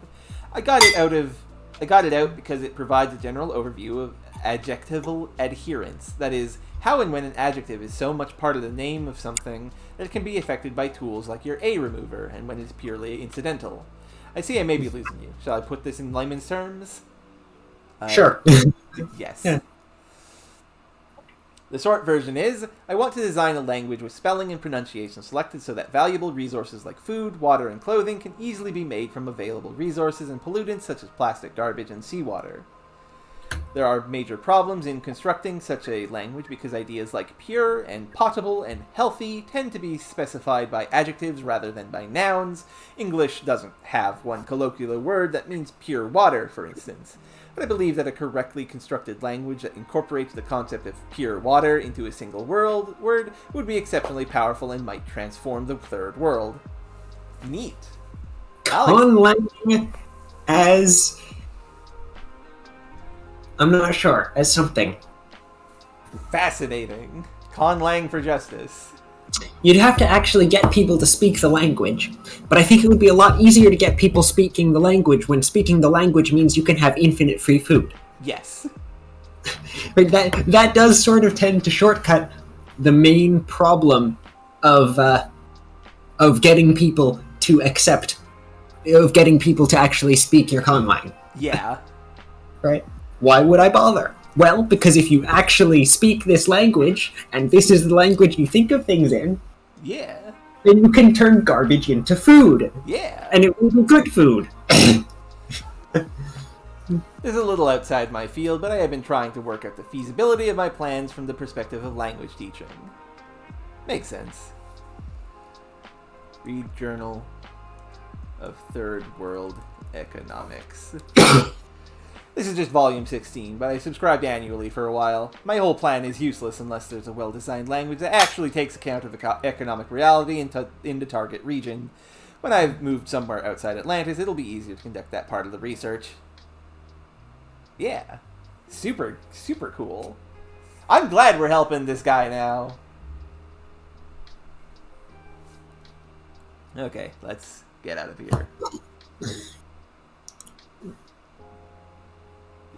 So hang on, what's northeast then? Because north was the north is the bathroom. Yeah, northeast. We're about to when the door to the street opens and my mother walks into the room. Oh no! She shuts it behind her and puts away her key before she notices us. Then she stands very still. For about a quarter second, she considers calling the police, but I can see that worry passing away again as she takes in our clothing, age, and general demeanor. Hi there. I'm Mrs. Rosehip, Alex Rosehip's mother. You must be a friend of his? Hang on. So there's 37 valid last names here, and 2 of them are Parsnip and Rosehip. It seems like the last names are chose specifically to avoid being able to turn them into things. Yeah, but then but the first names, here's someone named Mark.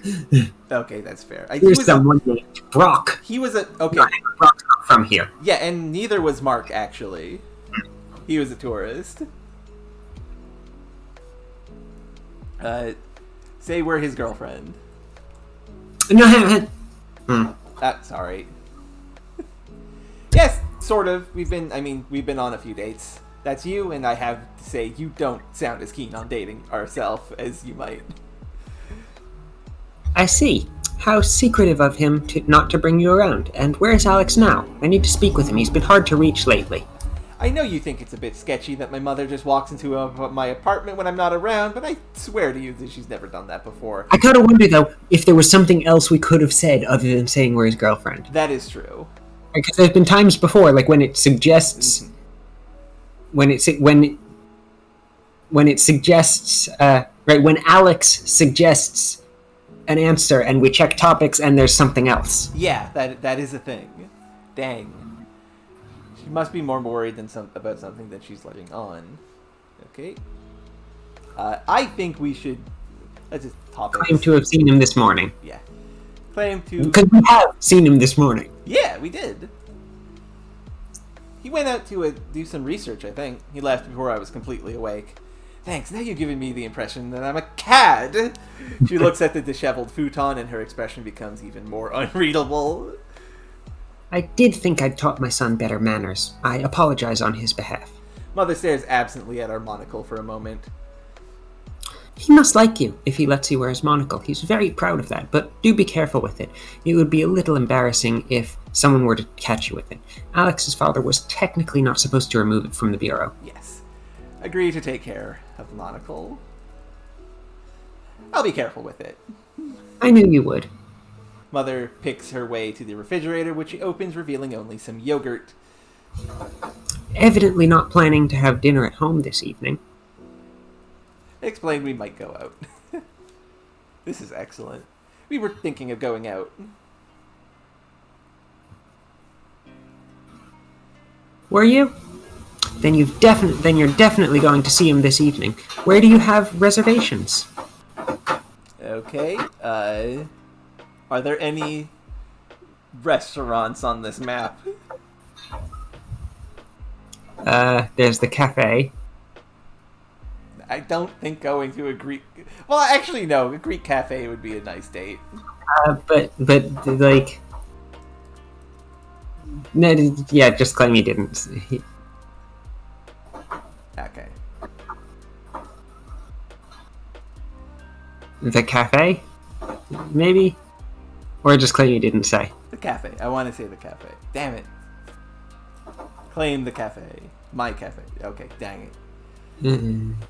Okay. Just say claim. It'll claim. It's understanding claim as claim he didn't say. Yeah. So. Or he didn't tell me. I assume he'll explain later.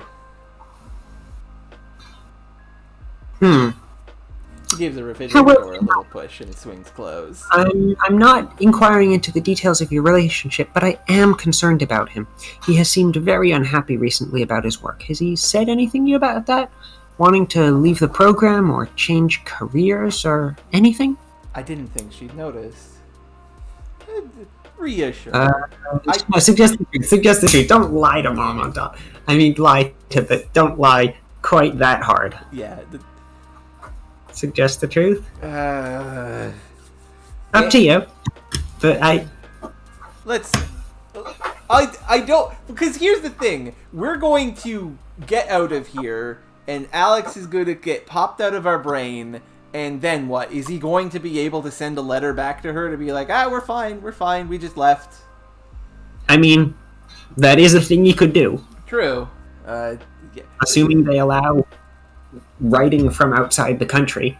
Yeah, which, I mean, do you think that this country, that Atlantis allows writing from outside the country?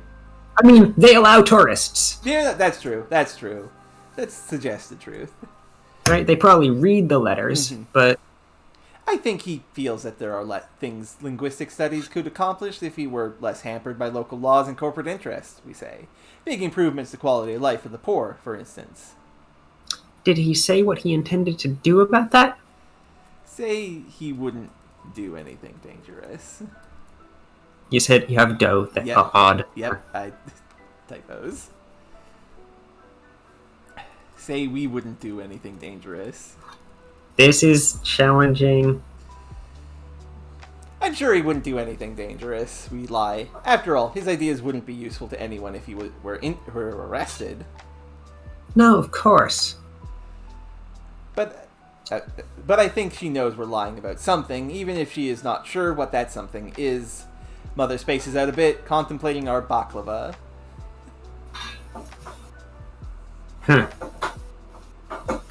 Well, I had better go. If you do see Alex, tell him to call me, please. It isn't an emergency, but you can tell him there's a bit of bureau business I'd like to discuss with him.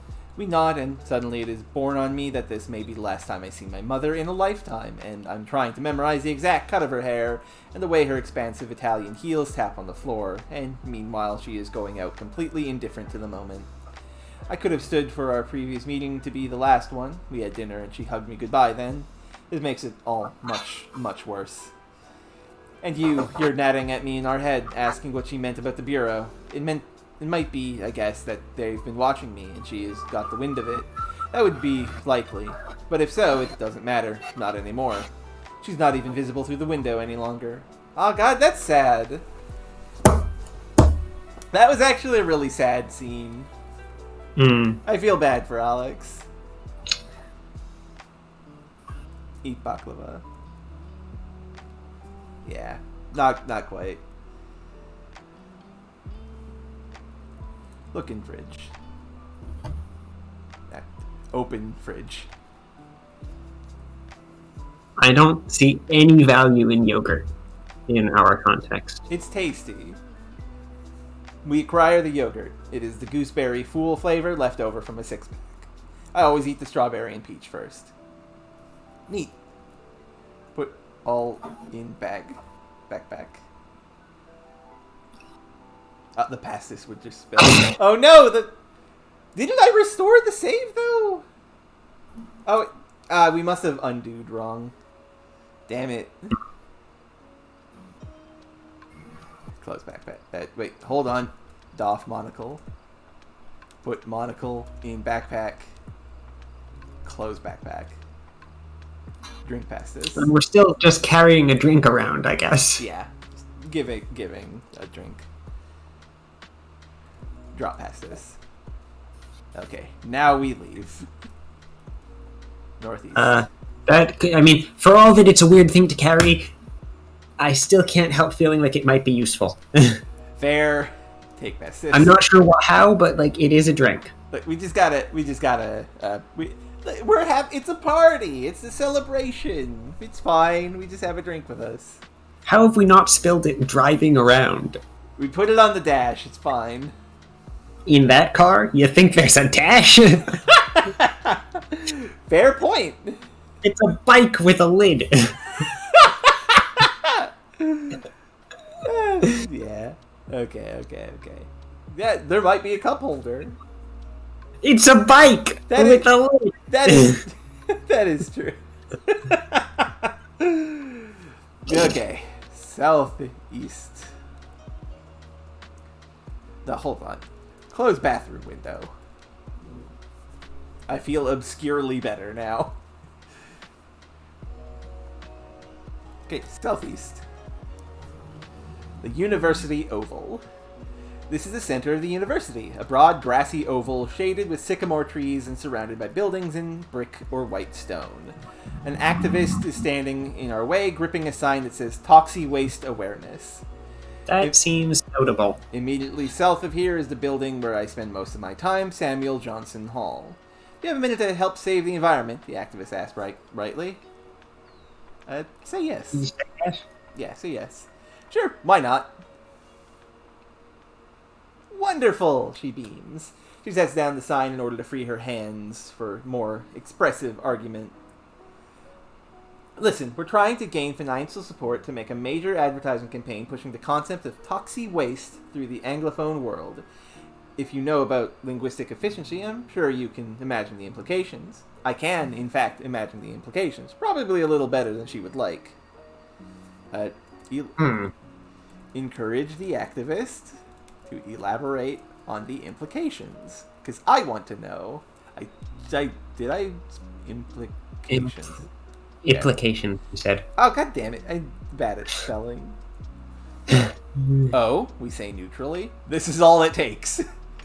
Toxic waste would be, in a concept, completely harmless, safe, and neutral substance that would have no detrimental impact on the surrounding environment. By raising awareness of toxic waste throughout the Anglophone world, we would put the collective consciousness to work for the environment. It would then be possible to volunteer workers to convert large stocks of dangerous toxic waste into the safe, neutral toxic waste using minimal energy. That seems inefficient. Simple.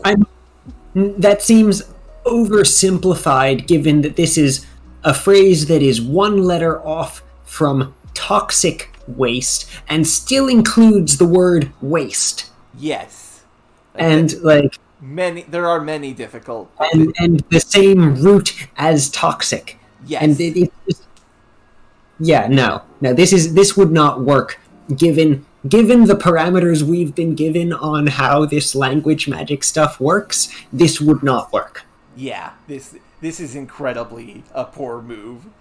Ask how the campaign will address. There's a word. There is a word for this kind of extremely wishful thinking. Idiot. Sorry, no? that was very mean.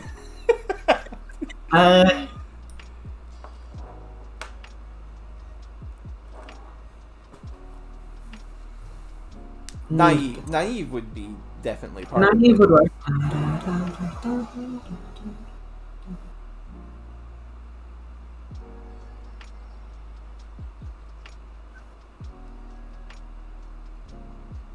I mean, Pollyanna, I guess. Yeah, Pollyanna, sort. Anyway, ask how the campaign will address problems of visualization. I spelt that wrong, probably. Ask visualization. Ask visualization. Studies have shown that linguistic efficacy is drastically harder to achieve when the body of speakers does not have a consensus about how to visualize the object in question, we point out, settling into our element. I've had so many undergraduates with ideas just like this one, all eager to tell me how they're going to change the world. Suppose I have exactly the same problem, only on a grander scale. My comment seems to have gotten a little lost, though, so I add, people need to have some image to attach to the term you're inventing for them. Otherwise, it will be much harder to achieve functional awareness levels. Oh! Yes, I left that part out. She says, our ad campaign will include extensive imagery of what we envision toxic waste to look like. That is, a clear, odorless liquid. That is just toxic waste! Yeah, that many kinds of things that are toxic waste are clear, odorless liquid. Yes. And also, you're trying to invent a new word and a new topic, a new concept, object. Yes. Simultaneously. Yeah, this is a little... Ask whether it will be flavorless. Yeah, ask flavorless. That seems like something that she very definitely hasn't thought of. Yeah, that is what that's the one I wanted to ask, because that's one of those questions where it's poking all the holes. Will it be flavorless too, you ask? I didn't come up with that one. Huh? I think, you go on maliciously, that Toxic Wake should have a catchy flavor. Maybe spearmint. This is not where I expected this to go! The furrow between our brows deepens as she tries to work out whether we are joking, and if so, what response should be appropriate. Finally, she settles for, the ads are going to be on TV, so it's hard to show any flavors on television. She channels all her rhetorical power through her eyebrows, which rise towards her hairline at moments of greatest earnest. The next few months are critical to our operation, the activist says. We need to be able to blitz multiple countries simultaneously with an intention, outrageous advertising campaign that will garner further media coverage from news sources and provoke discussion on the internet and in the workplace. But in order to do that, we need the funding to place high-profile advertisements in a variety of places. That's why donations from people like yourself are going to be so very necessary. I'd like to donate. Yeah, sure. Conflicted, because on the one hand, you're maybe like your heart's in the right place, but also, meh. Ask whether it'll be water. Ask water. Is the role of toxic waste by any chance going to be played by, say, filtered water? We ask. Her eyebrows crinkle together. Yes, well, maybe. Why? Warn about term reassignment. Because, we say, if you show people pictures of what is obviously water, they will continue thinking of it as water, not as toxic waste, or whatever you want them to call it. Studies have shown that people's word concepts are very persistent in that way.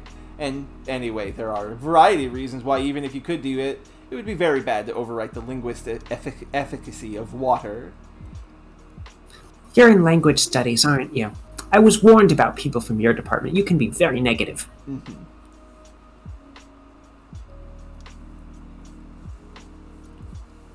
And yes, that is a very good point, Knight. The toxy there is still the poison part of the word. Point out wrong.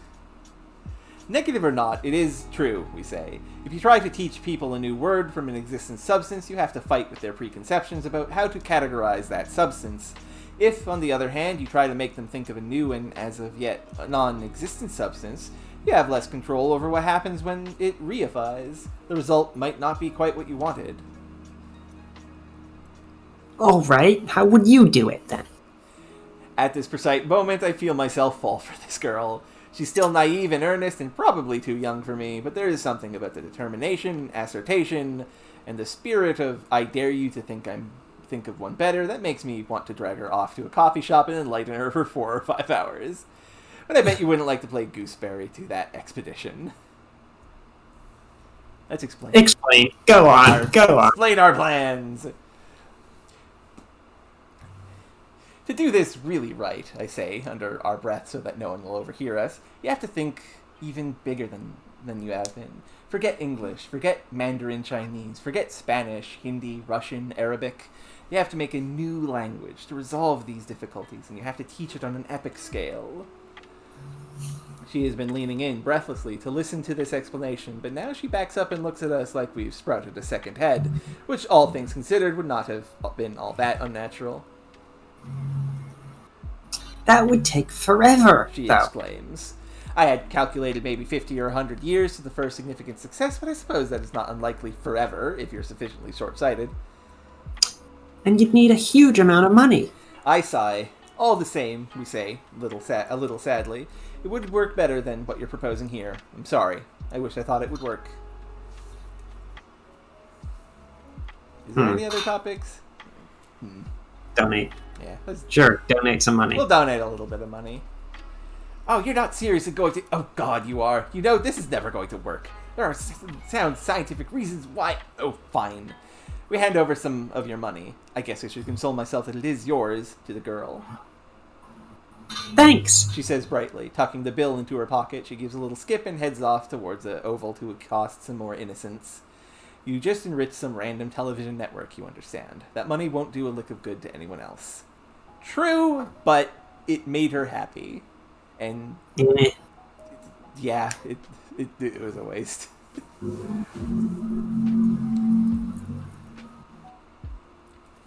She dropped this. She forgot the sign. Click sign. Oxic waste would probably be better, because then it would just be oxygenated garbage. That is, yeah. That is what I was thinking during this entire bit, actually.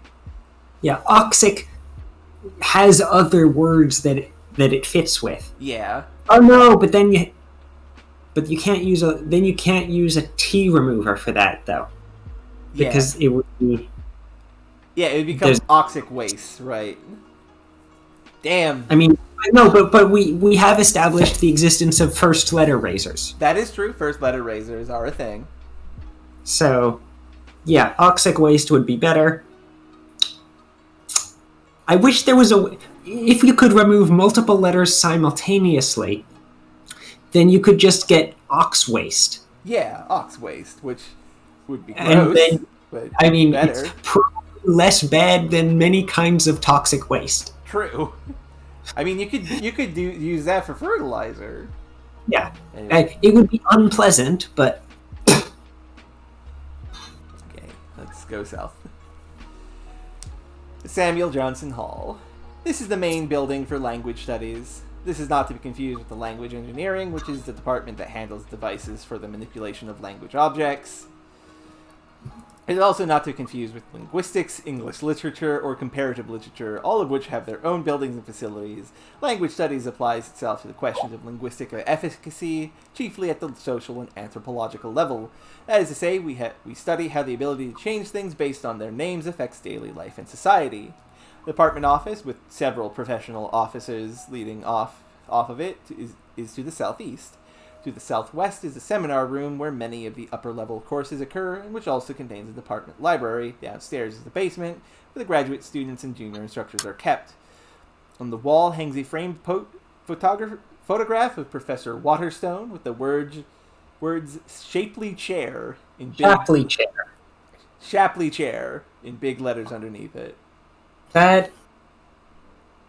That's... Huh. Mm-hmm.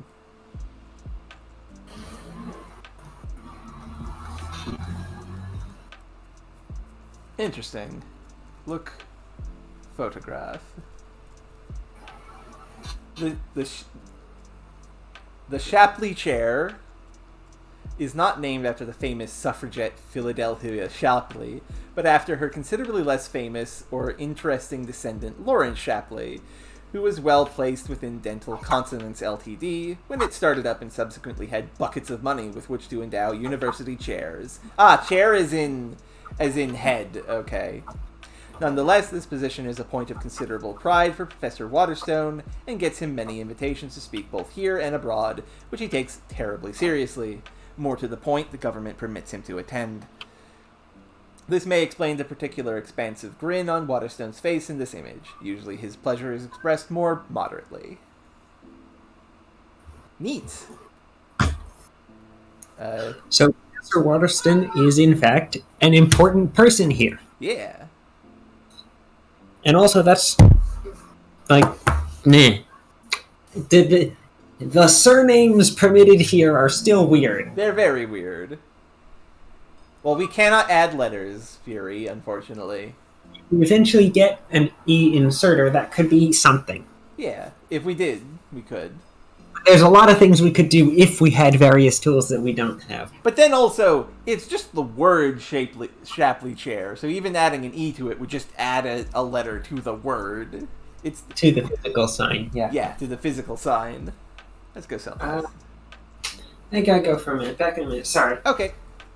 We'll chill a bit. See how it... So, how's everybody enjoying themselves today?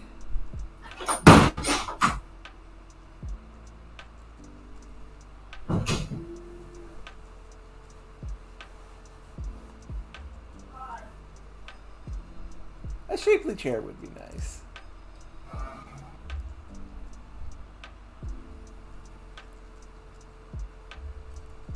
She is... So, this is an amalgamation of words in a vibrating shape. It is interesting, and it is actually, at least in part, the name Miriam. You can see it if you look closely. It's tricky. That's the only thing I will say about it, though.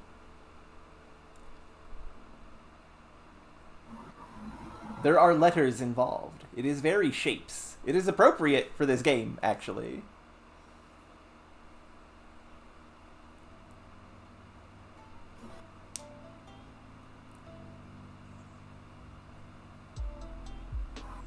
That is an interesting interpretation.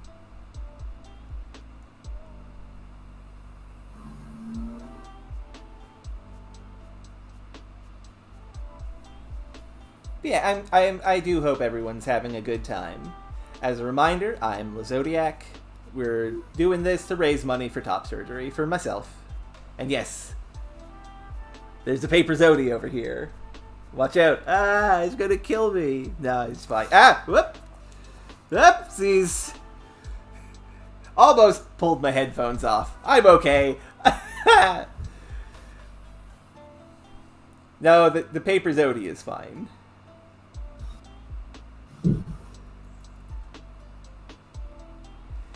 Ah, if only. But yeah, we're raising money for top surgery for myself. Donations aren't required, but they are appreciated. No harm done if you can't. Donations are... They're one of those things where it's like... trying to think of the words fitting. And yeah, when we... I will play Psychonauts 2 eventually. If we're being honest... After Counterfeit Monkey, we're going to do the Power Rangers stuff that I mentioned, and then we'll probably see about maybe doing Psychonauts 2. That seems like a likely plan. Hello, I'm back. Welcome back, Miriam. Big hugs. Love you. Okay, let's back to it. Southwest. We lack a key that fits the seminar door. Did we not take... No, wait, no, that key... that was the key to the apartment. Yes. Darn. Southeast, then. Language Studies Department office. This big, slightly drab area holds such useful objects as the mailboxes and the secretary's computer. On ordinary days... The secretary would be in as well, presiding over affairs. The offices of individual professors lie north and west. The department printer also sits on the U-shaped desk. This corner office was won in a battle of wills with several other departments during the most recent rebuilding drive. Professor Waterstone is fond of reminding the others that he was the one to obtain this favorable position whenever there is a disagreement about procedure. Devious, but understandable. Okay, let's see.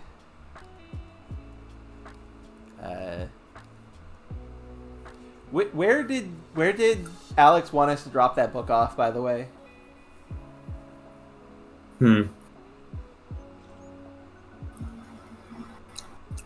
I think it was here.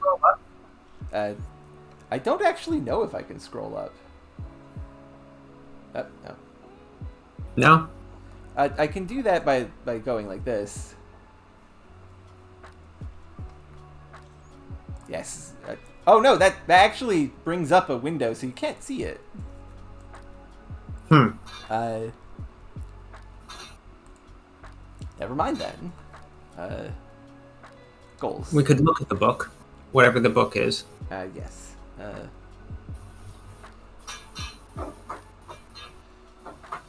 Inventory. I forget the name of the book. Jesus, you have so many things. Seminar room. What? Department seminar room. Department seminar room. Right. Which is the one we don't have the key for. Yes. Okay. Good. Good to know. Look.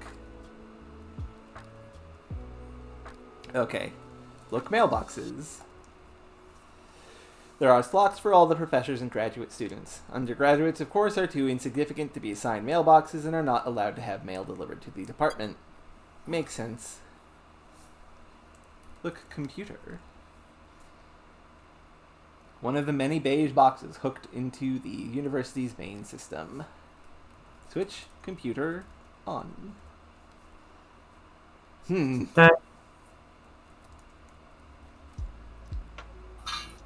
Type password. Password incorrect. Fair. Her password is not password. Darn. Type swordfish. Nope. Maybe we should not try guessing words forever. Yeah, let's not. I just wanted to do those two. Okay. North. Waterston's office. A very finicky, neatly arranged room in which one never feels quite at home. Professor Waterston is sitting here. Waterston is my dissertation advisor. He insists on the O spelling. He's an expert in the history of linguistics and orthographical power, but he's politically kind of reactionary. Don't meddle is pretty much his motto. Boo. We can see an invitation on his desk. It's from Dental Consonants Limited. Their design of stationery is unmistakable. Sorry, reactionary? Is that not what I thought it was? No, this is the opposite of reactionary. Oh, no. What they mean is that he is somebody who doesn't get involved until something happens. So reactionary in the sense of not of like something bad has happened, attend to that and let it settle otherwise. That sort of thing. He looks at us gravely. But telling him the truth is probably not helpful. Yes. Anyway, he looks at us gravely. I don't believe we've met. Can I help you? We could make up some excuse, ask whether he met the activists, or ask why he's working on Serial Comet Day. Okay, let's just look at our topics. Make up some excuse, ask where to find Professor Brown, ask whether he met the activists, okay. What should we do, Miriam? Tell the truth would be a fun thing that we are not allowed to do. I mean, could find out.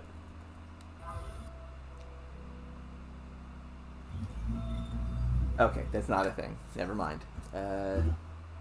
We could just make up an excuse. I'm sure nothing bad will happen. We're great at lying. Ask what he knows about Alex. Yeah. Ask what he knows about Alex. He knows. What he knows. What he knows. About me. Actually, I did wonder, do you have a student named Alex Rosehip? One of the teaching assistants, I think. He looks at us with an unusually keen stare. He is an advisee of mine, a bright scholar, but I fear that he has taken on board some dubious ideas about the applications of what we study. I would suggest that you take anything he may have told you with a grain of salt. Understandable. Ask activists. Did you run into those activists outside? Sadly, it is our misfortune constantly to encounter people with no concept of what language manipulation can and cannot do. Waterstone says. He really seems to be in a bad mood today, even for him. Maybe a fight with the wife or a nasty letter from the dean. There's a brief pause. Look, I really must work on this. Perhaps someone else in the department can answer a few of your questions. I believe I saw Professor Higgett earlier, and Professor Brown is usually in his lab downstairs. I'm sure he's not working on anything too urgent. Goodbye. The office door closes with measured firmness behind us. Through the window in Waterstone's door, we can see him turning the lock. When he catches us watching, he gives us a tight, unfriendly smile and goes back to his desk. Darn. A moment later, the printer whirs thoughtfully. Something's printed. Yes. Check the printer. Check printer. The networked printer handles output for all the computers in the department. The indicator lights glow red to indicate that the paper drawer is empty. An additional light indicates that some document is in the queue and to print and waiting for the printer to be ready. The printer is currently switched on. The paper tray is closed. There's nothing in the output tray. We need to put paper in here. Is there paper? We've got a letter. We do have the letter. Put letter in paper drawer. Well, no, okay. So this is something that people might not know if they don't interact with printers every day like I do. When you tell a printer to print, it will start revving up to do the print, even if there's no paper in there. So now it's just prepared and queuing, and there's going to be a little indicator on the printer that says, hey, feed me paper. So now we're going to feed him paper. Only fresh printer paper can safely go into the paper drawer, and it must be the right size and quantities and no more than a ream. Do we have the ream? No, she took it. Damn it.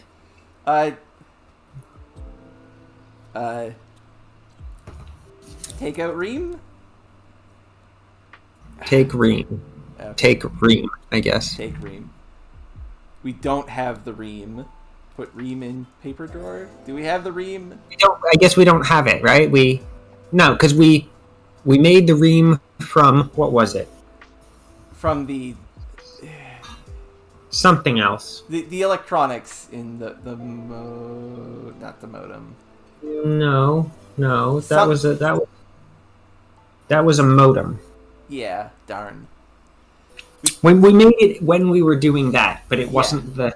Shit, I don't remember. What? No, it wasn't from... Right, it was something that the person at the place that I don't remember the name of, then that is too small print for me to read on the screen right now. The Aquarius restaurant. The Aquarius. The bookstore, yes. Yeah. She was smuggling something. Yeah.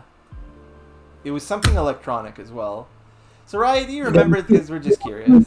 What? There were two things. Yeah. The modem, which we turned into something else, and... something was turned into a ream of paper. Yes.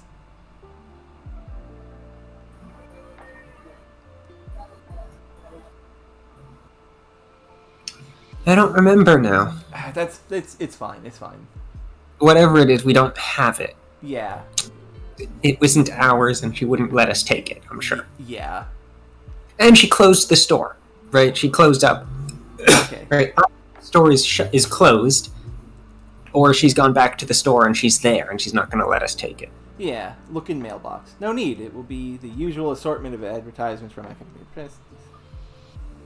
Take paper. Look for paper. Who knows where the code went? That's a long time ago. I mean, I know where that was, but we can't get to it. Yeah, that's also a thing. And that was just like a slip of paper, not... Yeah.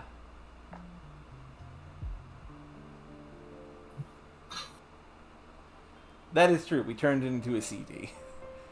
Yeah, and it's not there. Okay. Hint? Search desk. Okay. Only thing on the desk is printer. Shaped desk. What? Remove U from U-shaped desk. Yeah, let's try that. Use... I don't know what good that could possibly do, but...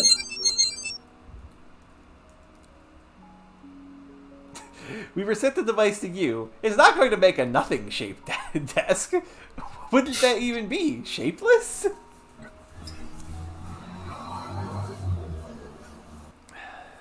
Fair. Yeah, that's fair. Good that there was a specific thing there, though. Yeah. There's probably paper elsewhere in this area.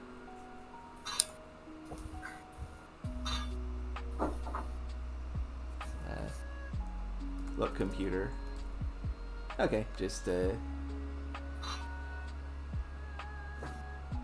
Is there a hint? Can we just type hint? I mean, there probably is, but I don't want to write a hint because we haven't explored everywhere yet. My guess is that there... Yeah, what's west? Yeah, west is Higate's office. Higgets got about 30% finished with the stylus decorating scheme and then got distracted, leaving everything in an unsettled state. A few of her books are arranged on a very nice rosewood bookshelf, which looks Asian and is ornamental with small figures.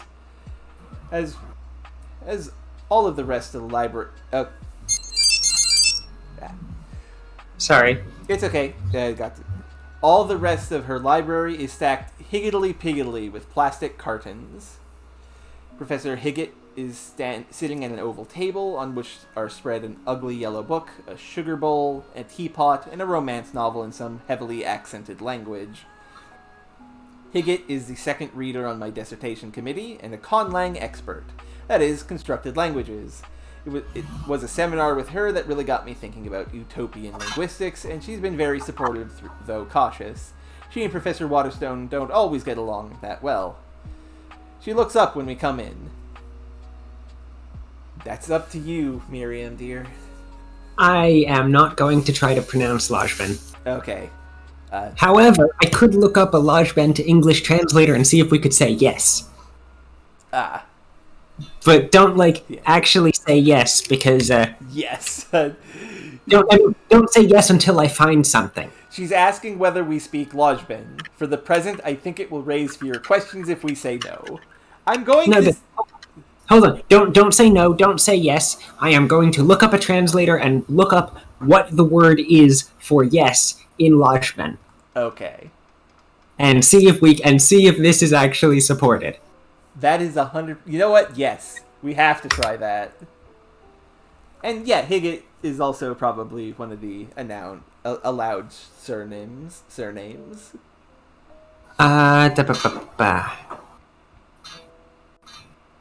G-O apostrophe I. Apostrophe I. Oh, it worked! I could, of course. So it recognizes that much. Where we picked it up. Better not.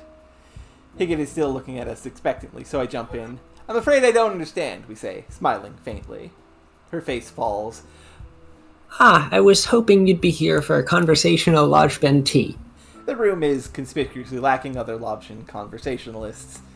Inclined to ask how she's doing. How she's doing. I'm glad that worked. That rules. Ask how Professor Higgett is doing. How are you, we ask. Forgive me these irrelevant questions, but I haven't seen Professor Higgett for a few days, and she's one of my favorite people in the department.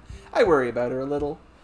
She looks taken aback, as though trying to figure out whether she knows us. Then she shrugs us off and decides to proceed as though she does. Oh, it's that time of year when the energies run out and the students have to be prodded with an electric rod to get them to do any work. And then I've got this book I've got to write, and Professor Waterston keeps talking about how next year he would like to take a break from being Director of Graduate Studies. We could ask what would be so bad. Are there other topics? Yeah, let's look at other topics. I'd like to ask what would be so bad about directing graduate studies, ask whether romance novel might be, ask whether she encountered activists, ask whether she might let us into the language studies seminar room, or ask which conlang she knows. That sounds like a fun last one. Yeah. We should save it for last then. Can't just go straight into the ice cream. What's so bad about directing graduate students' studies? Ask what's bad about directing graduate studies. I spelt it wrong is the issue. Ask graduate. Ask directing. Ask directing. That works. What would be so bad about being director of graduate studies, I ask, a little surprised. I always thought you liked graduate students. Oh, nothing. It's just that I have this book that I should be writing, and Professor Waterston has done the job for so many years that She pulls up short, apparently remembering that she doesn't actually know us at all. He's very experienced, and I am not sure he would enjoy watching someone else do it differently. Our personal styles are not very similar. There's a brief pause. I'd offer you some cucumber sandwiches, but I'm afraid I ate them all. Let's ask about. Ask how we might return a book. Ask how we might return a book. I need to return this book to the department library, we say, holding out the problem of adjectives. Oh, yes, all right. Did you like it? It's a good overview of the subject, don't you think? I'm afraid the author once annoyed Professor Waterston at a conference. We might have had her around to speak at one of our colloquia. Higgett stands. Whatever. Colloquia. Higgett stands, patting herself down as though worried she has forgotten something. After you. I assume it's safe to leave for a minute. If anyone is coming for lodgement tea, we'll see them in the hall. She walks past us through the office door. We walk a little bit behind Higgett, who has a very long business-like strides despite her heels. She fiddles with her keys for a moment before finding the right one. Here you go. Oh, That was it. That was the only actual words in that line. Okay. They recently redid this room, and whoever picked the decorations has postmodern taste. Professor Higgett waits a little absent-mindedly nearby, looking over the bookshelf. On the bookshelf are History of the Standards Revolution and Lives of the Lexicographers. A massive plexiglass case takes up one corner of the room. The plexiglass case contains a compact but high-powered late-model synthesizer. The big table at the center of the room is an irregular polygon with one chair pushed up to the shortest side. I think the shape is intended to undermine traditional conceptions of academic hierarchy, but in practice it just means that whoever gets the seminar late has to sit with a table angle jabbing him in the stomach. Ouch. Okay. Ask about conlangs. Which conlangs do you know, then? Esperanto, Volapük, and Lajben, naturally. Interlingua, a bit of Fujian. Kenya. She is careful to pronounce the H sound. Kenya, Klingon, Roiship, Tokipona, and several others in which I am not fluent enough to speak, but know well enough for the purposes of study. Neat. Also, nice that Klingon is here. That's cute. Kenya as well. Right? Kenya is Tolkien's Elvish. Oh, is that what? Okay, I didn't know that. I thought it was Sildarin. I thought it could be. I'm wrong. I feel like it's Sildarin, but I got that information from an old Canadian game show where they put the contestants in an apartment building. And they have to... Quenya is a constructed language devised by J.R.R. Tolkien for the elves in his Middle-earth Fiction. Okay. He did make several languages, so... True. But yeah, like, the game show in question that I got this understanding from, they take the contestants, they put you in a room with a bunch of books, and you have 24 hours to study as much of it as possible. You're not allowed to go to sleep at all during this 24-hour period. And then, without any break for nap or anything, you are brought to the studio audience to do the studio, and you have to do physical challenges while also remembering the stuff you studied.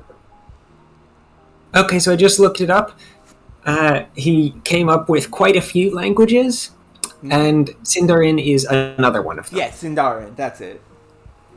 Okay, anyway, look at synthesizer.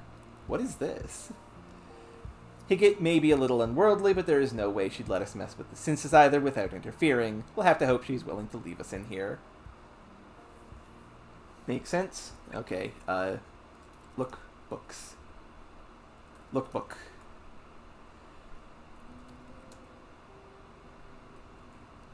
Return book. Well, yes, but I want to read History of the Standards Revolution. I want to read these books. Covers in minute detail the process by which the island standardized spelling and leverages linguistic power. History of the Standards Revolution is one of those bog standard texts that everyone in my field owns a copy of and uses as a doorstop. Very occasionally, something still arises that I need to look up, but I just about memorized it in preparation for my comprehensive exams. Yeah. Makes sense. Read Lives of the Lexicographers, which sounds exciting.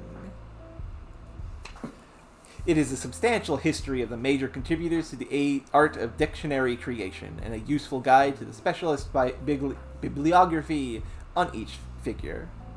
Makes sense. Return problem of adjectives. We take a moment to find the proper place for the book. The sound of discussion comes from down the hall. Two voices speaking in Lojban, and then a male voice interrupting. Do you have a license for this conversation? It asks. Excuse me, I'd better go see to that. Ooh. She has left us alone. Look, synthesizer. And also, 2 students are potentially about to be arrested for speaking in a conlang without a license. Which is messed up. Which is apparently how this setting works. Yeah. Look, synthesizer. It is designed to accept 2 items and then be turned on. It is shiny and white and looks a little like a bathtub for very short people. In the synthesizer is a crossword. It was a full-size human version of this that made us what we are now, so the object makes both of us feel a little skittish and self-conscious. Okay. This is a lot. This lets us put things into things together. What do we got? It's inventory time. Inventory.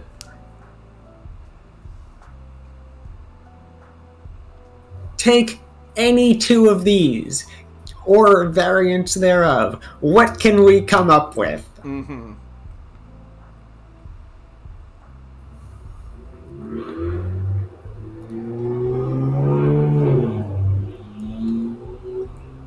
Also, it occurs to me, in all of these things that we have, I don't think any of them would actually be affected by the Britishizing goggles. Almost none of them.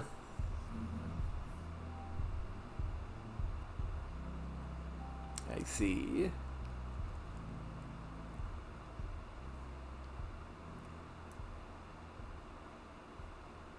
I don't think we have anything that we can smush together. I mean, like, we could take the yogurt and the spill and make a yogurt spill, but, like, yeah, no? That's not. We could also just spill the yogurt. There's nothing to do there.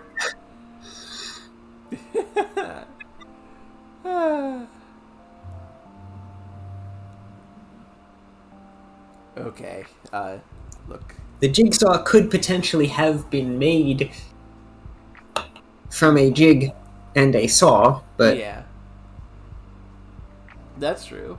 Also, I like how they stacked a lot of adjectives onto the synthesizer so that you absolutely cannot do anything with it. Yes. The bookshelves line... Okay. The big table at the center of the room is an irregular... I shut the door so we don't get interrupted. Smart thinking. Okay. Chair could be char. That's not useful, but... True. We could make another car. We could make some hair. We could make a hair ball out of the hair and the ball. That wouldn't do anything, though.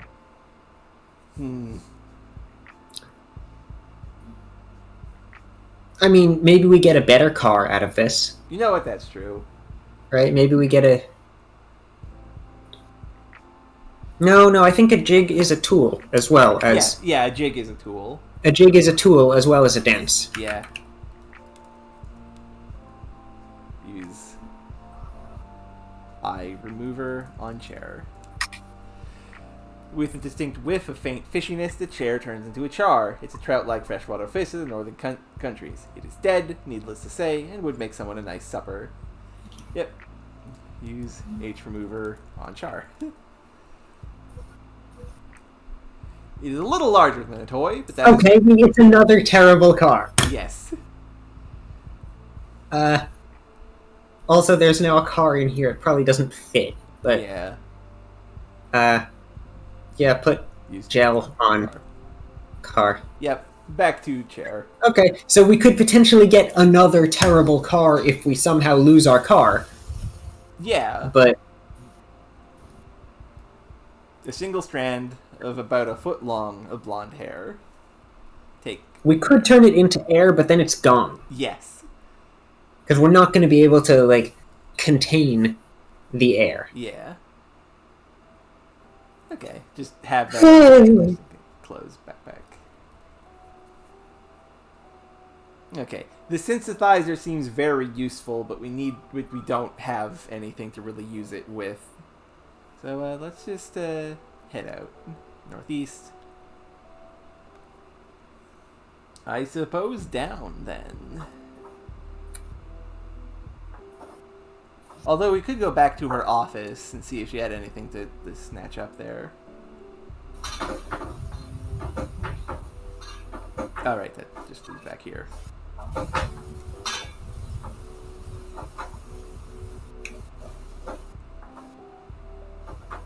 I have gone the wrong way completely. Oops.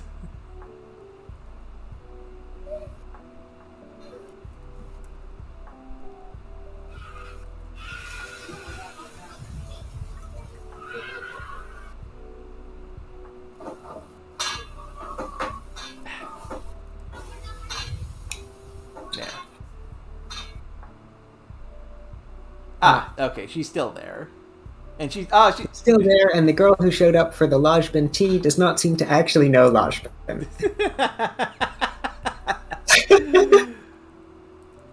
That's good. That's nice to see.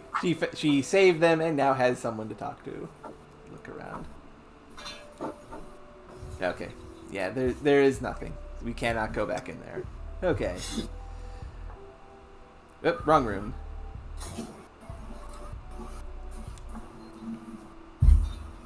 Down. Yeah, down is next. Samuel Johnson basement. Dank and malodorous, there is no windows down here and the drainage is terrible. The stairs up are here, the lecture room at the east. Immediately south is the graduate student office and southwest is Professor Brown's office. The most interesting of all is the small door west, trying to look inconspicuous, but locked with a keycard lock. It's where the department stores its most dangerous licensed equipment. A large open carton stands against the wall right between Brown's lab door and an interesting door. Recycling, reads the sign over the carton. Place your lab-created items in here for processing. In the large carton is a banana.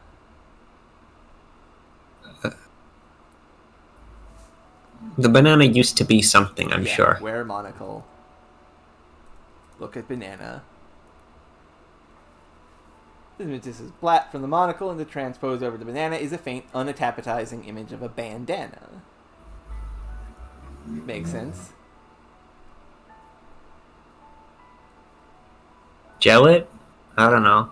Yeah, use gel on banana. Banana. With an audible splort, the banana becomes a bandana. It's a souvenir, bright Atlantean blue cloth, patterned with the letters F, and a patch in one corner with the letters FRG, honoring the members of the Frictives research group. Neat! Let's look around a bit.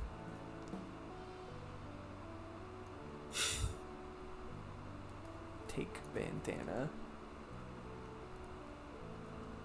Want it. Let's go east. Lecture hall at the podium. The main lecture hall used for large survey courses in language studies offered to undergraduates. I sat through courses here when I was an undergraduate myself and have now delivered a few lectures as a teaching assistant. The room extends south, full of hard wooden seats. Abandoned on one near the back is a coat.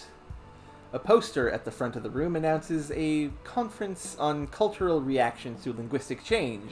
It is being held in Nice, Nikkei, the day after tomorrow, with Professor Waterston as keynote speaker on the topic of homonym shame. Somehow I had been forgotten about the date of this. I'd been too much worried about our escape. Look, coat. It's been abandoned here for a while, since this isn't the time of year when people wear coats. Brown cloth, only thick enough to keep out rain or a mild chill, and it's rubbed shiny at the elbows. Makes sense. Put monocle in bag. In backpack. Just get that out of here.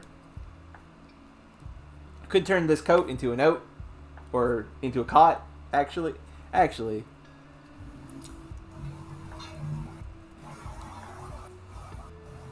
We reset the device to an A. There is a flash of red light, and the coat turns into a cot. A portable bed made up for sleeping. Neat. Not what we're looking for, though. And so. Many are the fine hours I have spent here dozing, and many are the students of mine who have done the same. The circle of life becomes complete. Okay. Number 5. Okay, here we go. Hmm. Back to here. Let's try out south.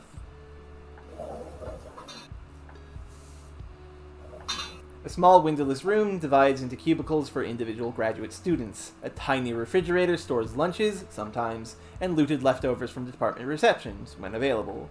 On top of the fridge, there is a coffee maker. My cubicle is the one with the swivel chair towards the back of the room by the water cooler. I cleared everything subversive out of there ages ago, and now I do most of my work at home in the apartment. It's safer that way. We can see a sticky on the swivel chair. I half recognize the handwriting, but I'm having trouble placing it. One of the other grad students, I'm not sure which. Read sticky. Looks sticky. Please be careful. The blue hats are watching you. Ah. Well, that's good to know. Monocle it.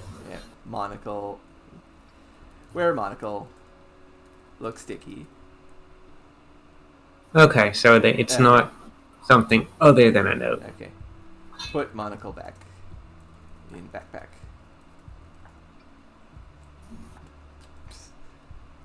Bad at writing. A packle. Backle. Backpackle. Okay.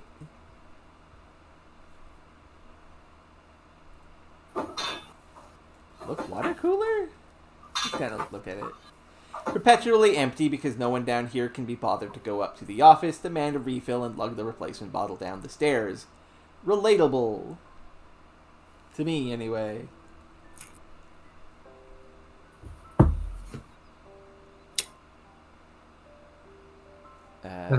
Southwest. Yeah, Southwest, with Mr. De Brown's. Professor Brown, the reification of abstracts researcher, Hey! is hunched over his work table.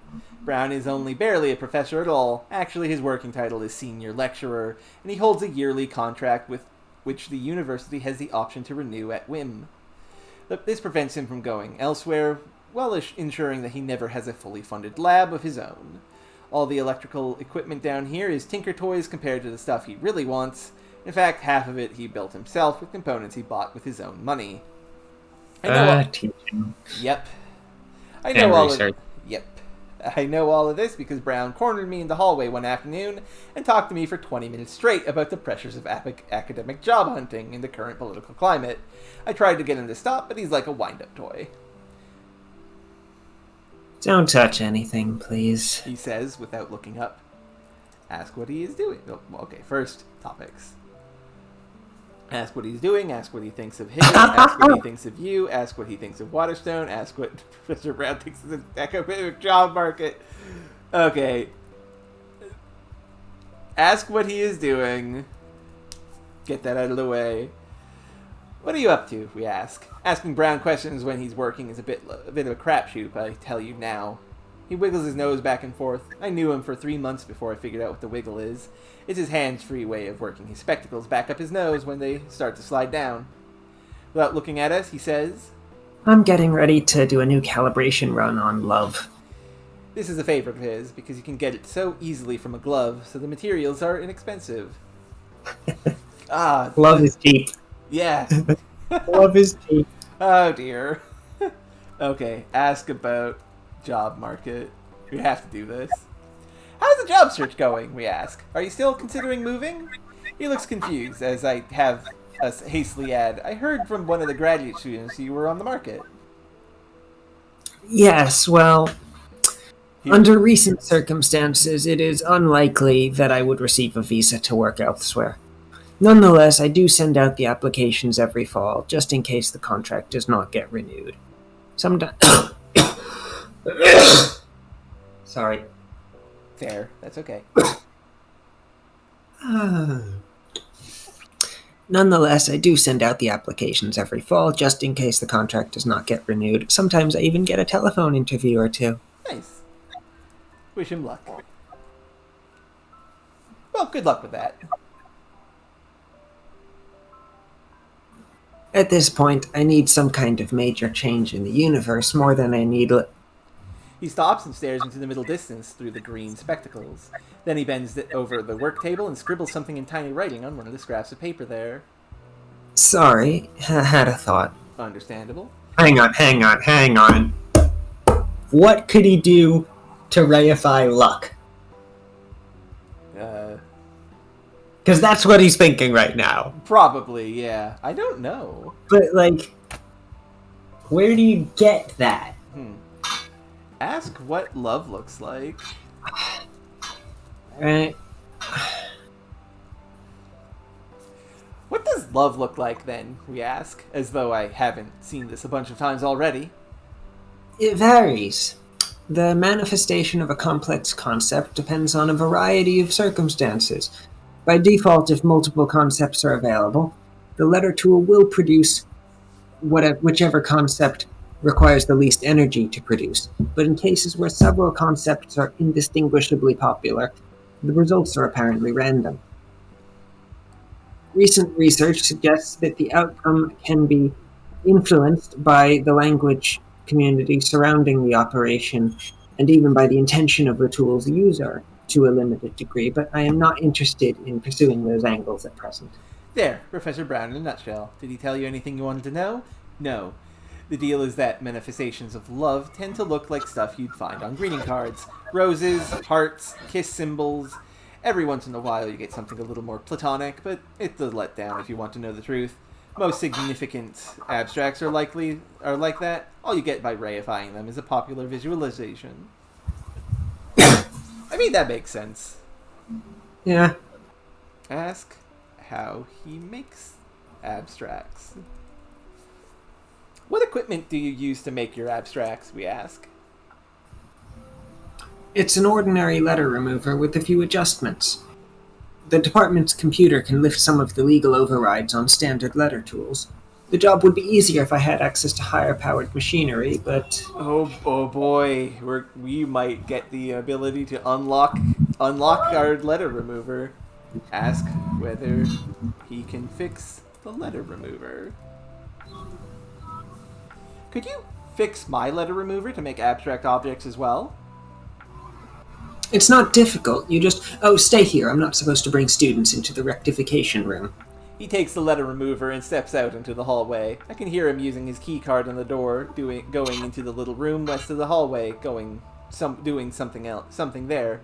Don't bother thinking we're going to kosh him and take the key card. I'm pretty sure there's a better way, and I don't kosh people. He comes back in a minute. There. It should be abstract enabled now. Thank him, then, I guess. Thank him. Thank Professor Brown. That's wonderful. Thank you. Yes, well, don't show it to anyone. Technically, you shouldn't have that. We can make concepts now. Also, Evie, this is a professor with a different political angle, let's say. Yes. Ask what he thinks of the letter remover. Is there anything else that could be done to upgrade my letter remover? We ask naively. Nothing I can help you with, I'm afraid.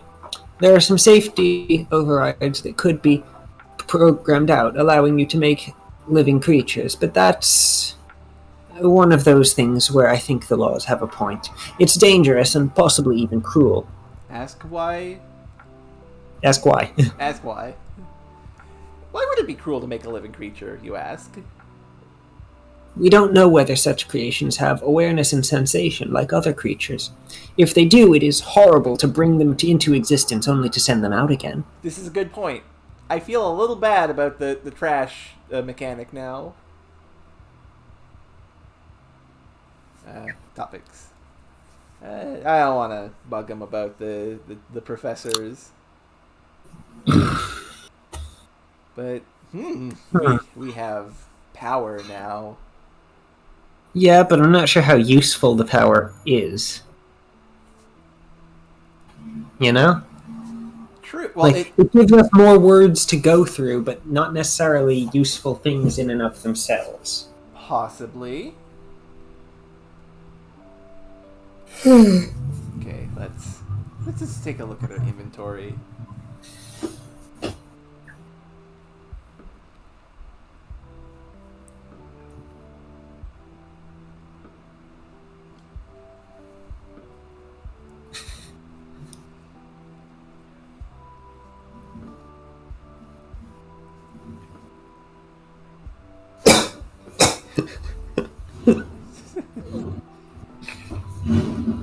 But yeah, it is something that is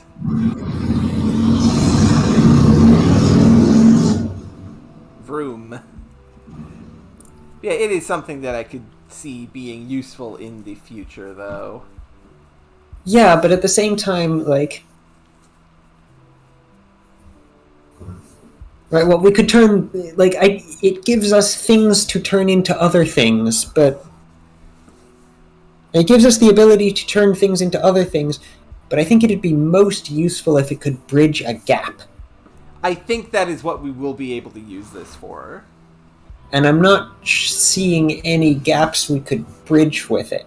Yeah. We could... You know, here's something I've been thinking about this entire time, but I haven't actually tried.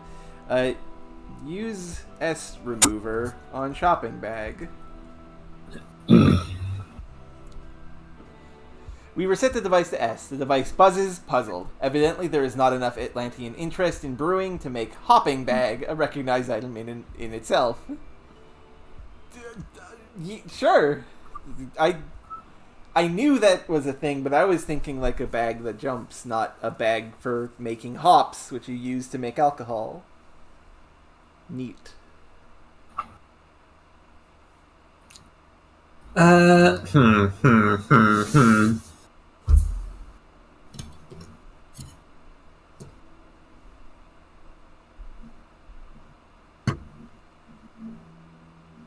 As an aside, something we can do with the tomes is we could make them into ohms, which are an electrical thing.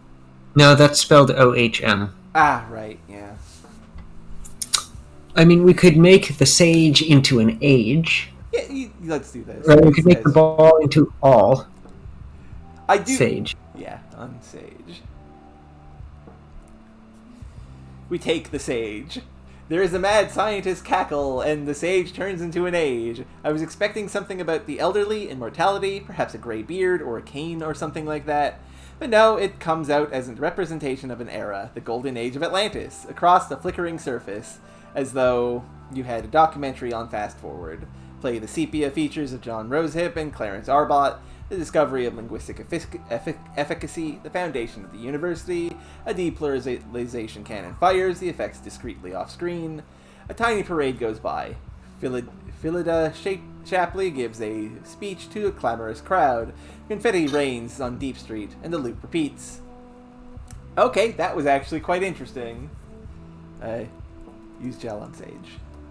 On age. On age. Yes. Take sage. Okay.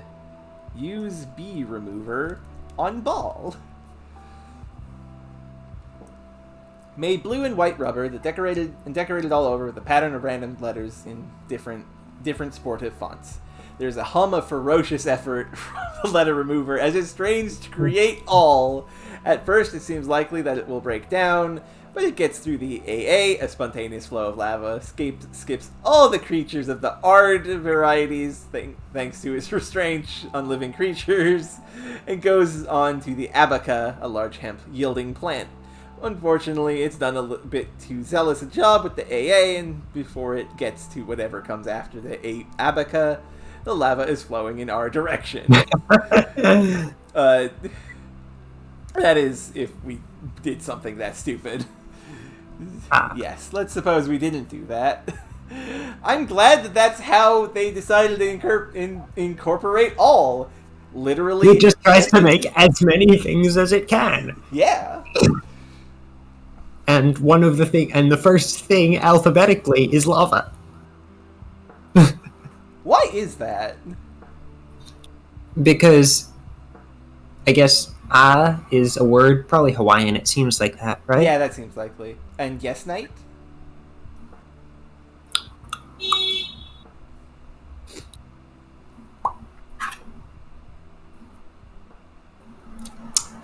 it would probably just give a game over.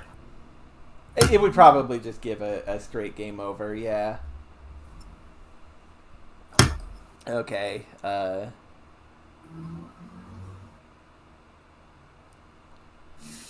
Alright, so we have an abstract reifier now. yeah, which is good. Were there things we couldn't move that could be transformed if there was an abstract? We need a key card. We need a key card. Southwest, I think it was. I'm not following. We have look card. Do we have? The card was charred, which was our car. Our car is outside. But yes. Yes. Yes. Okay. Yes. Okay. We need... Get the car. Turn it back into char. Yes. That would work. Where's the car? Where's the car? Where is the car? Go car. Go to Palm Square. Palm Square. And then north of here. Use gel on car. Take charred.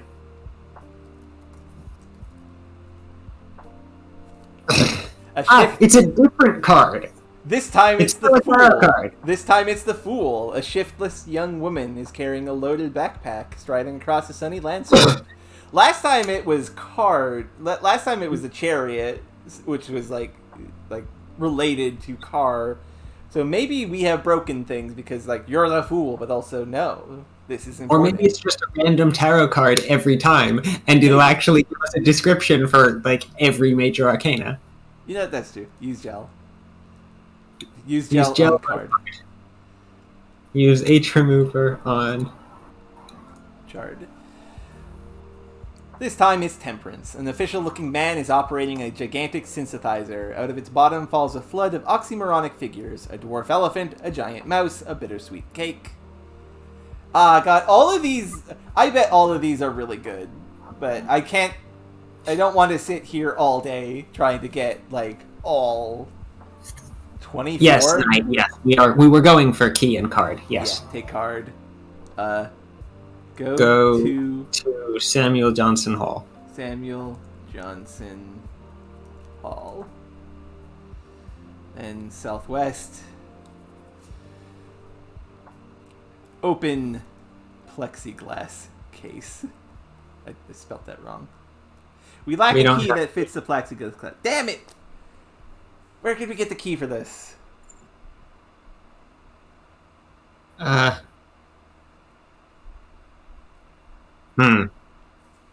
Use synthesizer. We have a ring. We have a ring that is an ID card.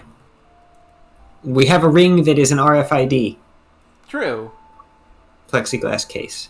Yeah, use ring. Use ring on case. We tried contriving to get an edge of the ring into the slots of the screw, but the ring just slips. Nope. Okay. They're the reason they make screw. So it's just got a regular physical lock. Okay, so clear door. 2. Take screwdriver. I'll be taking this. Okay. Buy screwdriver. The bartender is laughing at Mark. The bartender fishes around in the toolkit for a screwdriver and sets it on the bar with a flourish. Mark is watching this transaction in an interested way.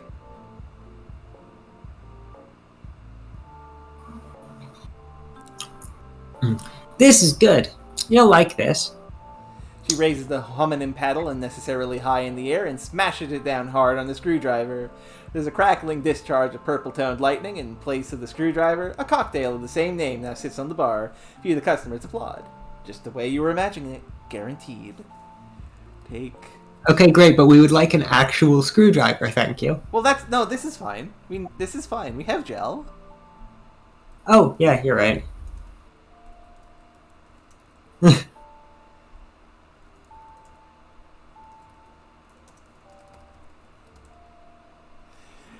Just a touch of coated fingertip of gel to the screwdriver. With an audible splort, the screwdriver becomes a screwdriver.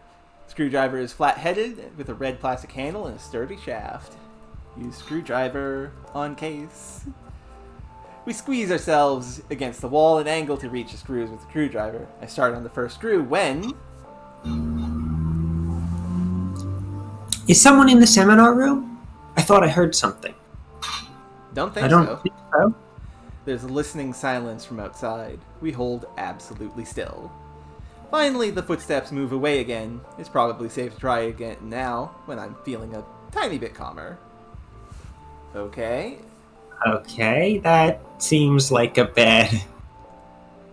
We awkwardly and silently squeeze against the wall and angle ourselves so that we can reach the screws with the screwdriver. It's annoying work, but eventually we do work all of the screws free, enough that the case could be opened. Look crossword. Looks like it's been snipped out of Charred Farmers Weekly, but it hasn't been filled in at all. Use gel on crossword. Out. Open case. Open case. Use gel on crossword.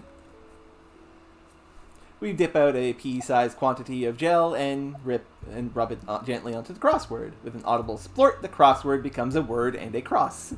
So what's the word then? Look at word.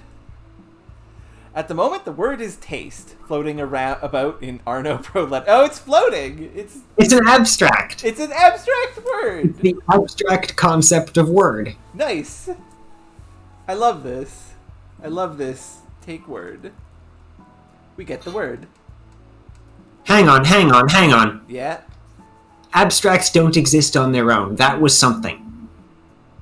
Oh, that is true. You can't just buy the abstract concept of language at the shop. Oh shit. We dip out a pea-sized quantity of gel and rub it in gently onto the word. With an audible splort, the word becomes a sword. It's a slender, flexible, 18th century sort of affair, rather than a medieval broadsword. Possibly a valuable antique, this might have been an exercise in smuggling. Okay. I think the crossword would be a safer thing to carry. Yes. Put sword in backpack? Much too long. Fair. Turn it back into a word, turn the crossword. Okay, so that's something. Yes. We're on sword. Put word in backpack. Look cross. It's handsome, made of metal, the sort of thing that might adorn a church altar. I don't have the expertise to say whether it's especially valuable. Take cross. Put in backpack. Okay. So we still have put cross in backpack. Yeah, put cross in backpack. Okay, so now we have the synthesizer. It's free. Put card in synthesizer. You said synther. Synthesizer. That's... Voices from the hallway. I freeze. For a moment, we hear them all too sharply. You check downstairs. I'll ask the professors. It's a conversation of security guards or police or bureau officers. Someone is being looked for. Then it's over. We put the card into the synthesizer. Okay, we might actually have a problem here. Yes. Things are happening. We should probably save here. Yeah. Save. Okay. I like that it emphasizes we there, implying we'll have to use ourselves at some point. I mean, it just emphasizes every interactable noun, I think. True. Put key in synthesizer. Put the key into the synthesizer. Use synthesizer. Synthesizer. Turn activate synthesizer. Synthesizer on. The synthesizer hums like a microwave oven for 43 seconds, then pings. Inside there is a key card, an electronic pass card with a powerful looking stripe down the back. Take key card. I feel really clever about this. Yeah. But it's a good thing we have that twig. Use tea remover on twig. With a distinct whiff of the faintest whiff of shampoo, the twig turns into a wig. A surprisingly realistic wig, cut to about the shoulder. It looks like our hair, but a good bit longer. Put on wig. Put on wig. We settle the wig on our head and adjust our hair underneath. There. Looks so. Okay. Okay. Okay, so now we are not... So now we look slightly different. Mm-hmm. I mean, very similar, but still. Yeah. I'm sure it'll be fine. Closed backpack. Yeah. There are security people about. Closed backpack. Wait, hold on. Northeast. All away. Put all in backpack. Yes. Fastest would make a real mess. Close backpack. Okay. We're all good. Northeast. Okay. Down. Nothing bad has happened yet. Nothing bad has happened yet. West. West. Before we go through the door to the recitification room, it occurs to us that Professor Brown is just next door and that he is likely to be able to hear if we do anything in there. Possibly some kind of masking noise is in order. What do we have? We It- can make abstracts now. We can make abstract concepts of... we can make a rap. Use W. We can make a rap. On rap. We reset the device to W. We acquire the rap. There is a flash of psychedelic colors, and the rap turns into a rap. A pulsating ball of angry air. It describes the pleasures of driving a Chevy Impala down the coast road of Mayan. Excellent. So I'm not sure what actual rap that would be, but sure, that's noise. The rap does make noise, but you figure we should leave it out here in the hall. Oh, yeah. Drop rap. It details the singer's dislike of suspicious bureau men who only give trouble to guys with accents. Drop rap. Drop rap. It describes the pleasure of stealing a depluralizing tank for a joyride.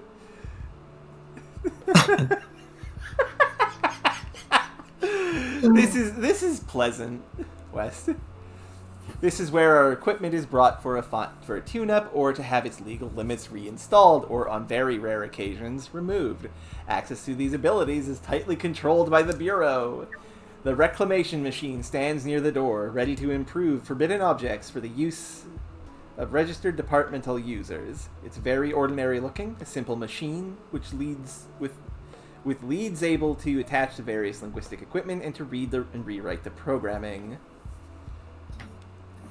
Okay, so that's something. Attach remover to reclamation machine. Closed door. Okay. Closed door. Yes, closed door. We close a small door. Attach remover to reclamation machine. We would achieve nothing by doing this. Okay. Use reclamation machine. The opening is controlled by the computer portion of the machine. It can't just be forced open. Okay. Look reclamation machine. Look reclamation machine. Get a better idea of this. You put a piece of linguistic equipment into the reclamation machine, and the machine reprograms it. Attached to the machine is a computer which manages behavior. Currently, the machine is closed. I assume we have to use a computer to open it. Use computer. Password. We don't have a... Hang on. Hang on. The crossword can become a password. Can it, though? Yes, actually, because the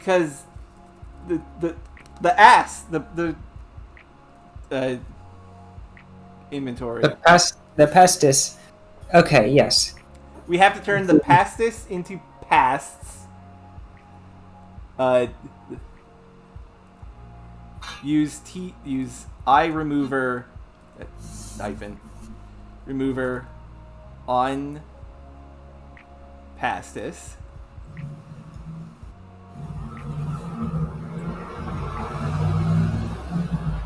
Hang on. We reset the device to eye. There is a distinct spearmint flavor, and the passes turns into some pasts.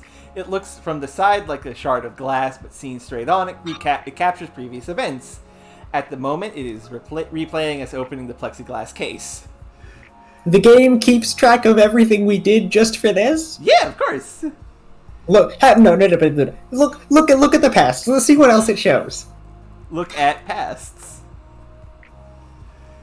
It looks from the side. At the moment, it's replaying us inserting the letter into the paper drawer. Random actions, not even useful ones. Yes, it records everything. It's our past. We see our pasts in it.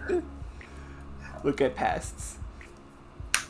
At the moment, is replaying our discussing with Professor Brown thanks to the academic job market. Oh, this is lovely. Okay, use T remover on pasts. There is a mauve cloud, and the past turns into a pass, a Bureau of Orthography visiting pass, a very valuable commodity in these parts. Forging one is grounds for imprisonment. There's a picture on the front that looks more or less like us, though with considerably more hair. Okay, so that could be useful in and of itself, but also we need a password. Yes. The synthesizer is upstairs. Yes. East. The rap details the singer's dislike of gold diggers.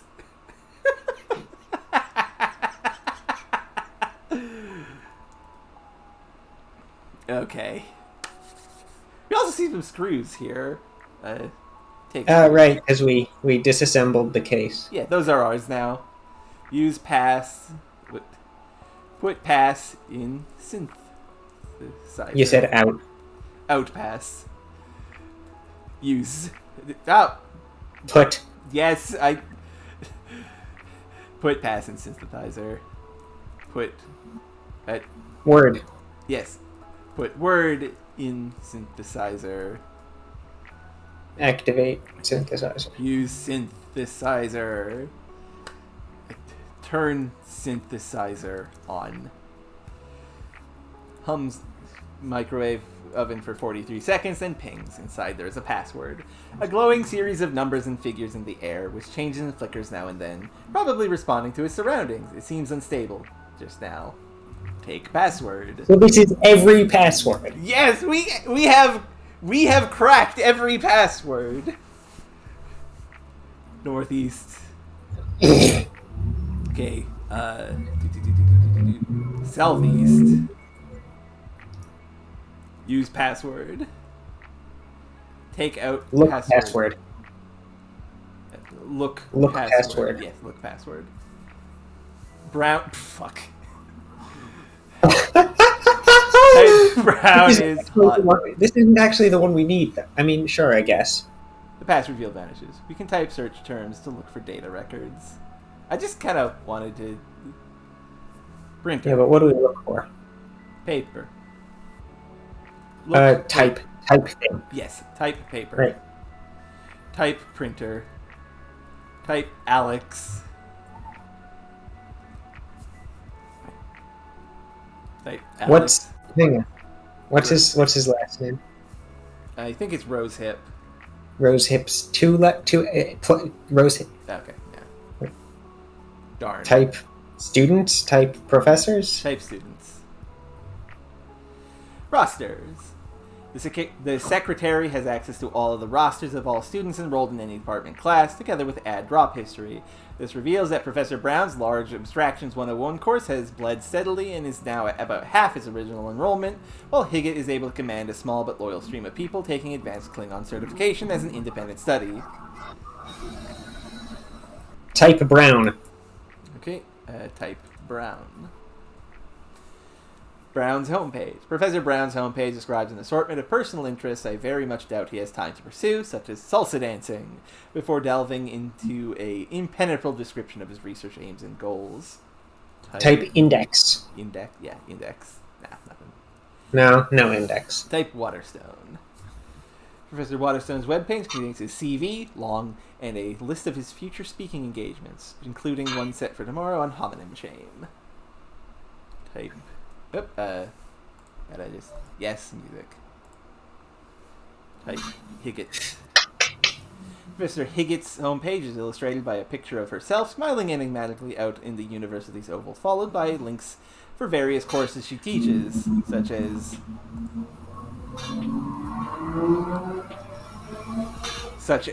Interlingua and Advanced Klingon Certification. There is also a long bit praising the value of learning constructed languages, and a scanned copy of a Burrow stamp of certification to use and teach non-English tongues.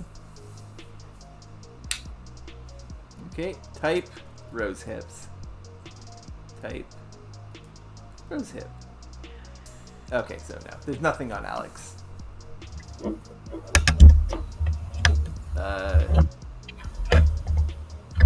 Okay, we've had fun here. T. Northwest. Down. It describes back to the Chevy Impala. West. Yep. And then close the door. Close door. Look, password.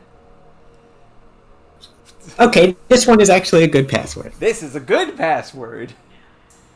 But we know it. Yes. Type 4TSAJ39NBTZ. The password field vanishes. At the top of the screen is the message status, removing legal limits on animal creation. The following options are available. Press 4. The reclamation machine slides open. The computer gives a warning noise that appears to mean, if you are really sure, okay. Put letter remover in machine. We drop the letter remover through the machine. There's a brief flash and hum from the machine, just as though it were making a photocopy. Then a recording of a woman's voice speaks loudly and cheerily, lifting legal limits now. A point that might draw undesired attention our way if it weren't masked by the noise outside. The letter remover comes out again, looking exactly the same as when it went in, but it should now be able to make living creatures at need. The reclamation machine clanks shut, the security program comes up again on screen. We have unlimited power now. Well, no, it's still small. Okay, fair. We have very limited, unlimited power now. Yeah. What do we do with this, though? Exult. Exalt? In our powerfulness? Yes! Use J remover on Jotter. That's not, like, helpful. Yes. Congratulations, you've just conjured an otter from nothing. That's kind of cruel. Oh, pet otter. We gingerly pet the otter. Okay, so the crudity thing that we did before with the little statue and the gel, Yeah? probably also exists via the clock now. Almost certainly. Okay, I mean, we don't have to do it. yeah, We know how it goes. yeah, but that's true. it's going to be there. True. And yes, it is a brownish otter. Sleek. Well, actually, no, it's black. Sleek, black, whiskered, and somewhat out of place on dry land. Use gel on otter. Feel bad about it.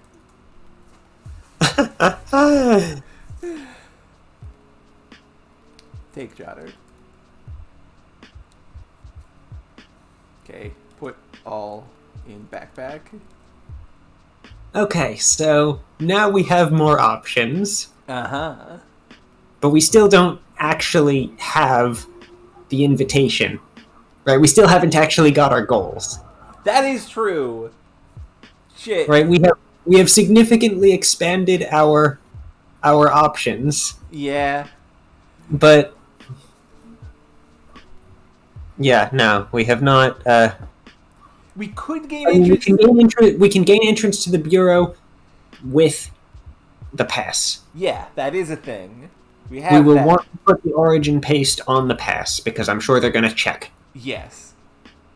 Well, we don't have Though, any pass at the moment. It's currently a password. Though it is potentially still noticeable on account of the smell. Yeah. Use S remover on screws.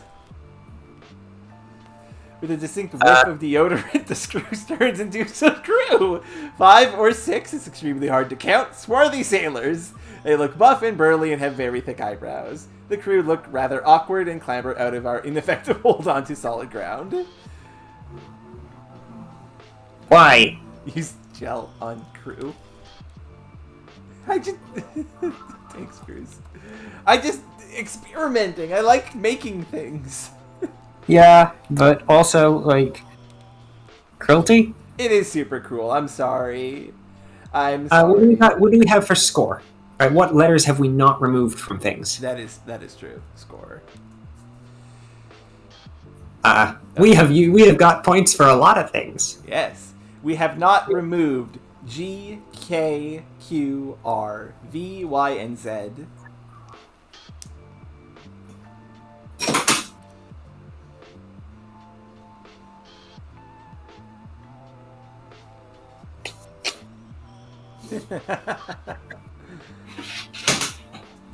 Okay, so is there anything in our inventory that we can remove these letters from at the moment?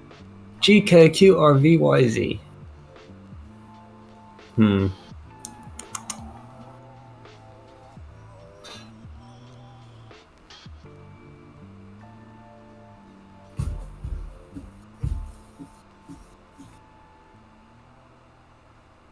Likely not, but inventory.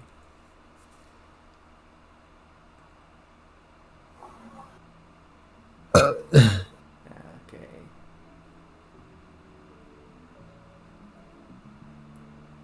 There's not much that even has those letters. Yeah.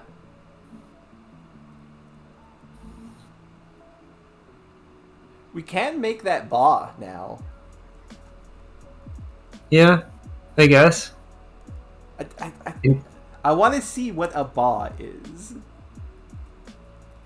On ball.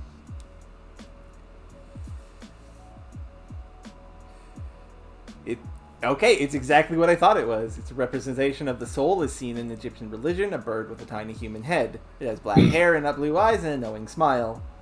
Something about the face looks a little like me. At least, I see it that way. You might see something more like you. Neat! Look at Ba. Okay, just the same. Use gel on Ba. Delete this soul. Yeah. I mean, it's our soul, technically. And we just got rid of it and turned it into a rubber ball. Throw a ball. You put down the ball. Take a ball. Bounce ball. Yeah, bounce ball. That's not a verb I recognize. Unfortunate.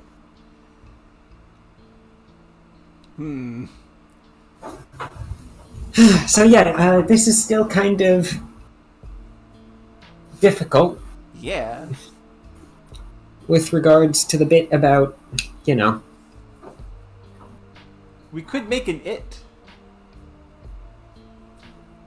A what? To remove the P from pit to make it. Whatever it conceptually is. Sure. Use P remover on pit. There is a flash of yellow light, and the pit turns into an it. It's itself. It. The epitome of itness. Philosophers would pay millions. It is a thing that is definitely something. Yeah. And that's it. Alright, becomes a pita.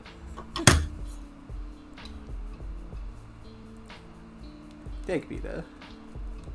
That is a complicated philosophical thing. Yeah. But not, like, a useful one. Yeah, not very useful.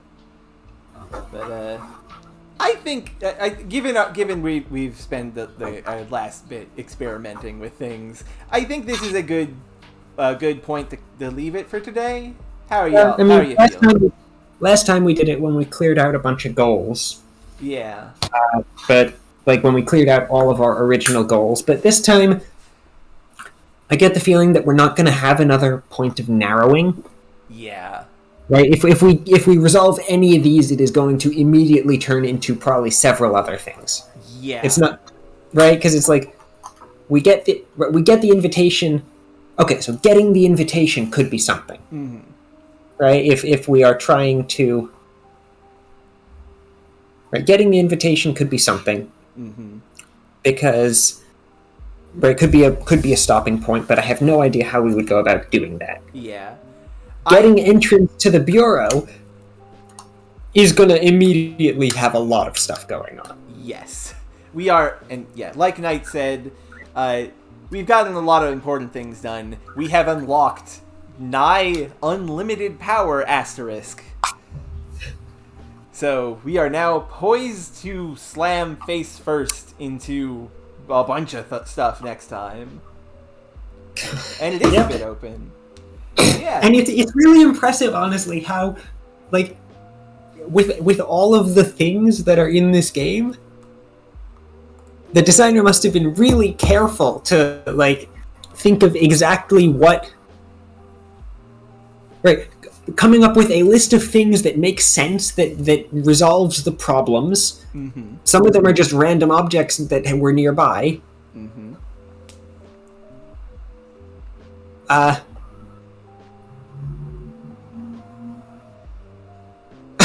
Manifests as a little ball of malevolence, like a palm-sized thundercloud. It looks like a generic item from phrases like to wish someone ill, which is a mercy. I don't think I would have liked manifesting illness, even abstractly. Periodically, it gains cartoonish eyes and eyebrows and glowers at us. Adorable. Hang on. Yeah? So that... I wonder how that could be homonymed. Because there's also illness... As in, like... And there's also IL. I''LL. Which is an even more confusing abstractness. Well, we need an apostrophe adder. I'm pretty sure. Okay, fine, yes. But, I mean, apostrophizer seems like the sort of thing that could be put in. True. Uh... Just gonna keep the ill as it is. Because otherwise it become a well, I already saved, so I'm not going to save past this. Yeah. Right, but it's just impressive how there's all this stuff, and yet the stuff is set up such that none of it actually can be turned into things that completely break the game. Yeah. Right? Yeah. Like, here's... Right, we're probably not halfway through the... We're probably not more than halfway through the game yet. From what Soraya said, we're probably going to beat it next time. Right, and then... Right, so we're probably around halfway through the game yet. Yeah. Right? Yeah. And, like, all of these things, and it still manages to be difficult. Yeah. Right, because the mechanic and because the selection of things that exist, even though it's not running into problems of the game doesn't know the word.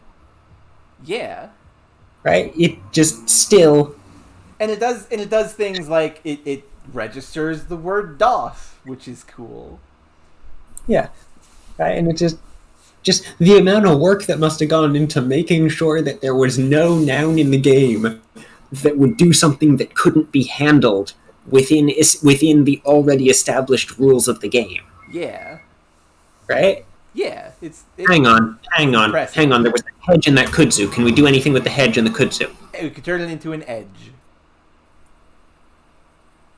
No, wait, it was a bush, not a hedge. Right, it was a bush. Bushes. Bushes. Right, because there was the bush with the kudzu, that there was something on the other side that we wanted. We do have a sword now, though.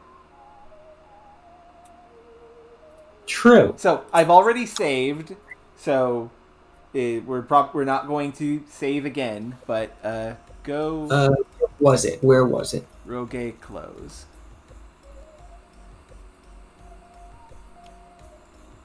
Go north. Yes. Use gel on password. Use gel on word. Use sword on kudzu. Use sword. Use sword on bush. Slice kudzu. But why? No, don't answer that. I'm sure you have some crazy explanation. Cut kudzu. With the sword. A sword is not a machete. The fact that we have reason to ponder at some length. At least it's not a heavy broadsword. Our arm is not nearly strong enough to wield one of those. Even this blade gets tiring to wield surprisingly quickly. After a long... We also made a kudu. Alright, we could have done that. Undo. Look, see what we got. Yeah, look first. Look bush.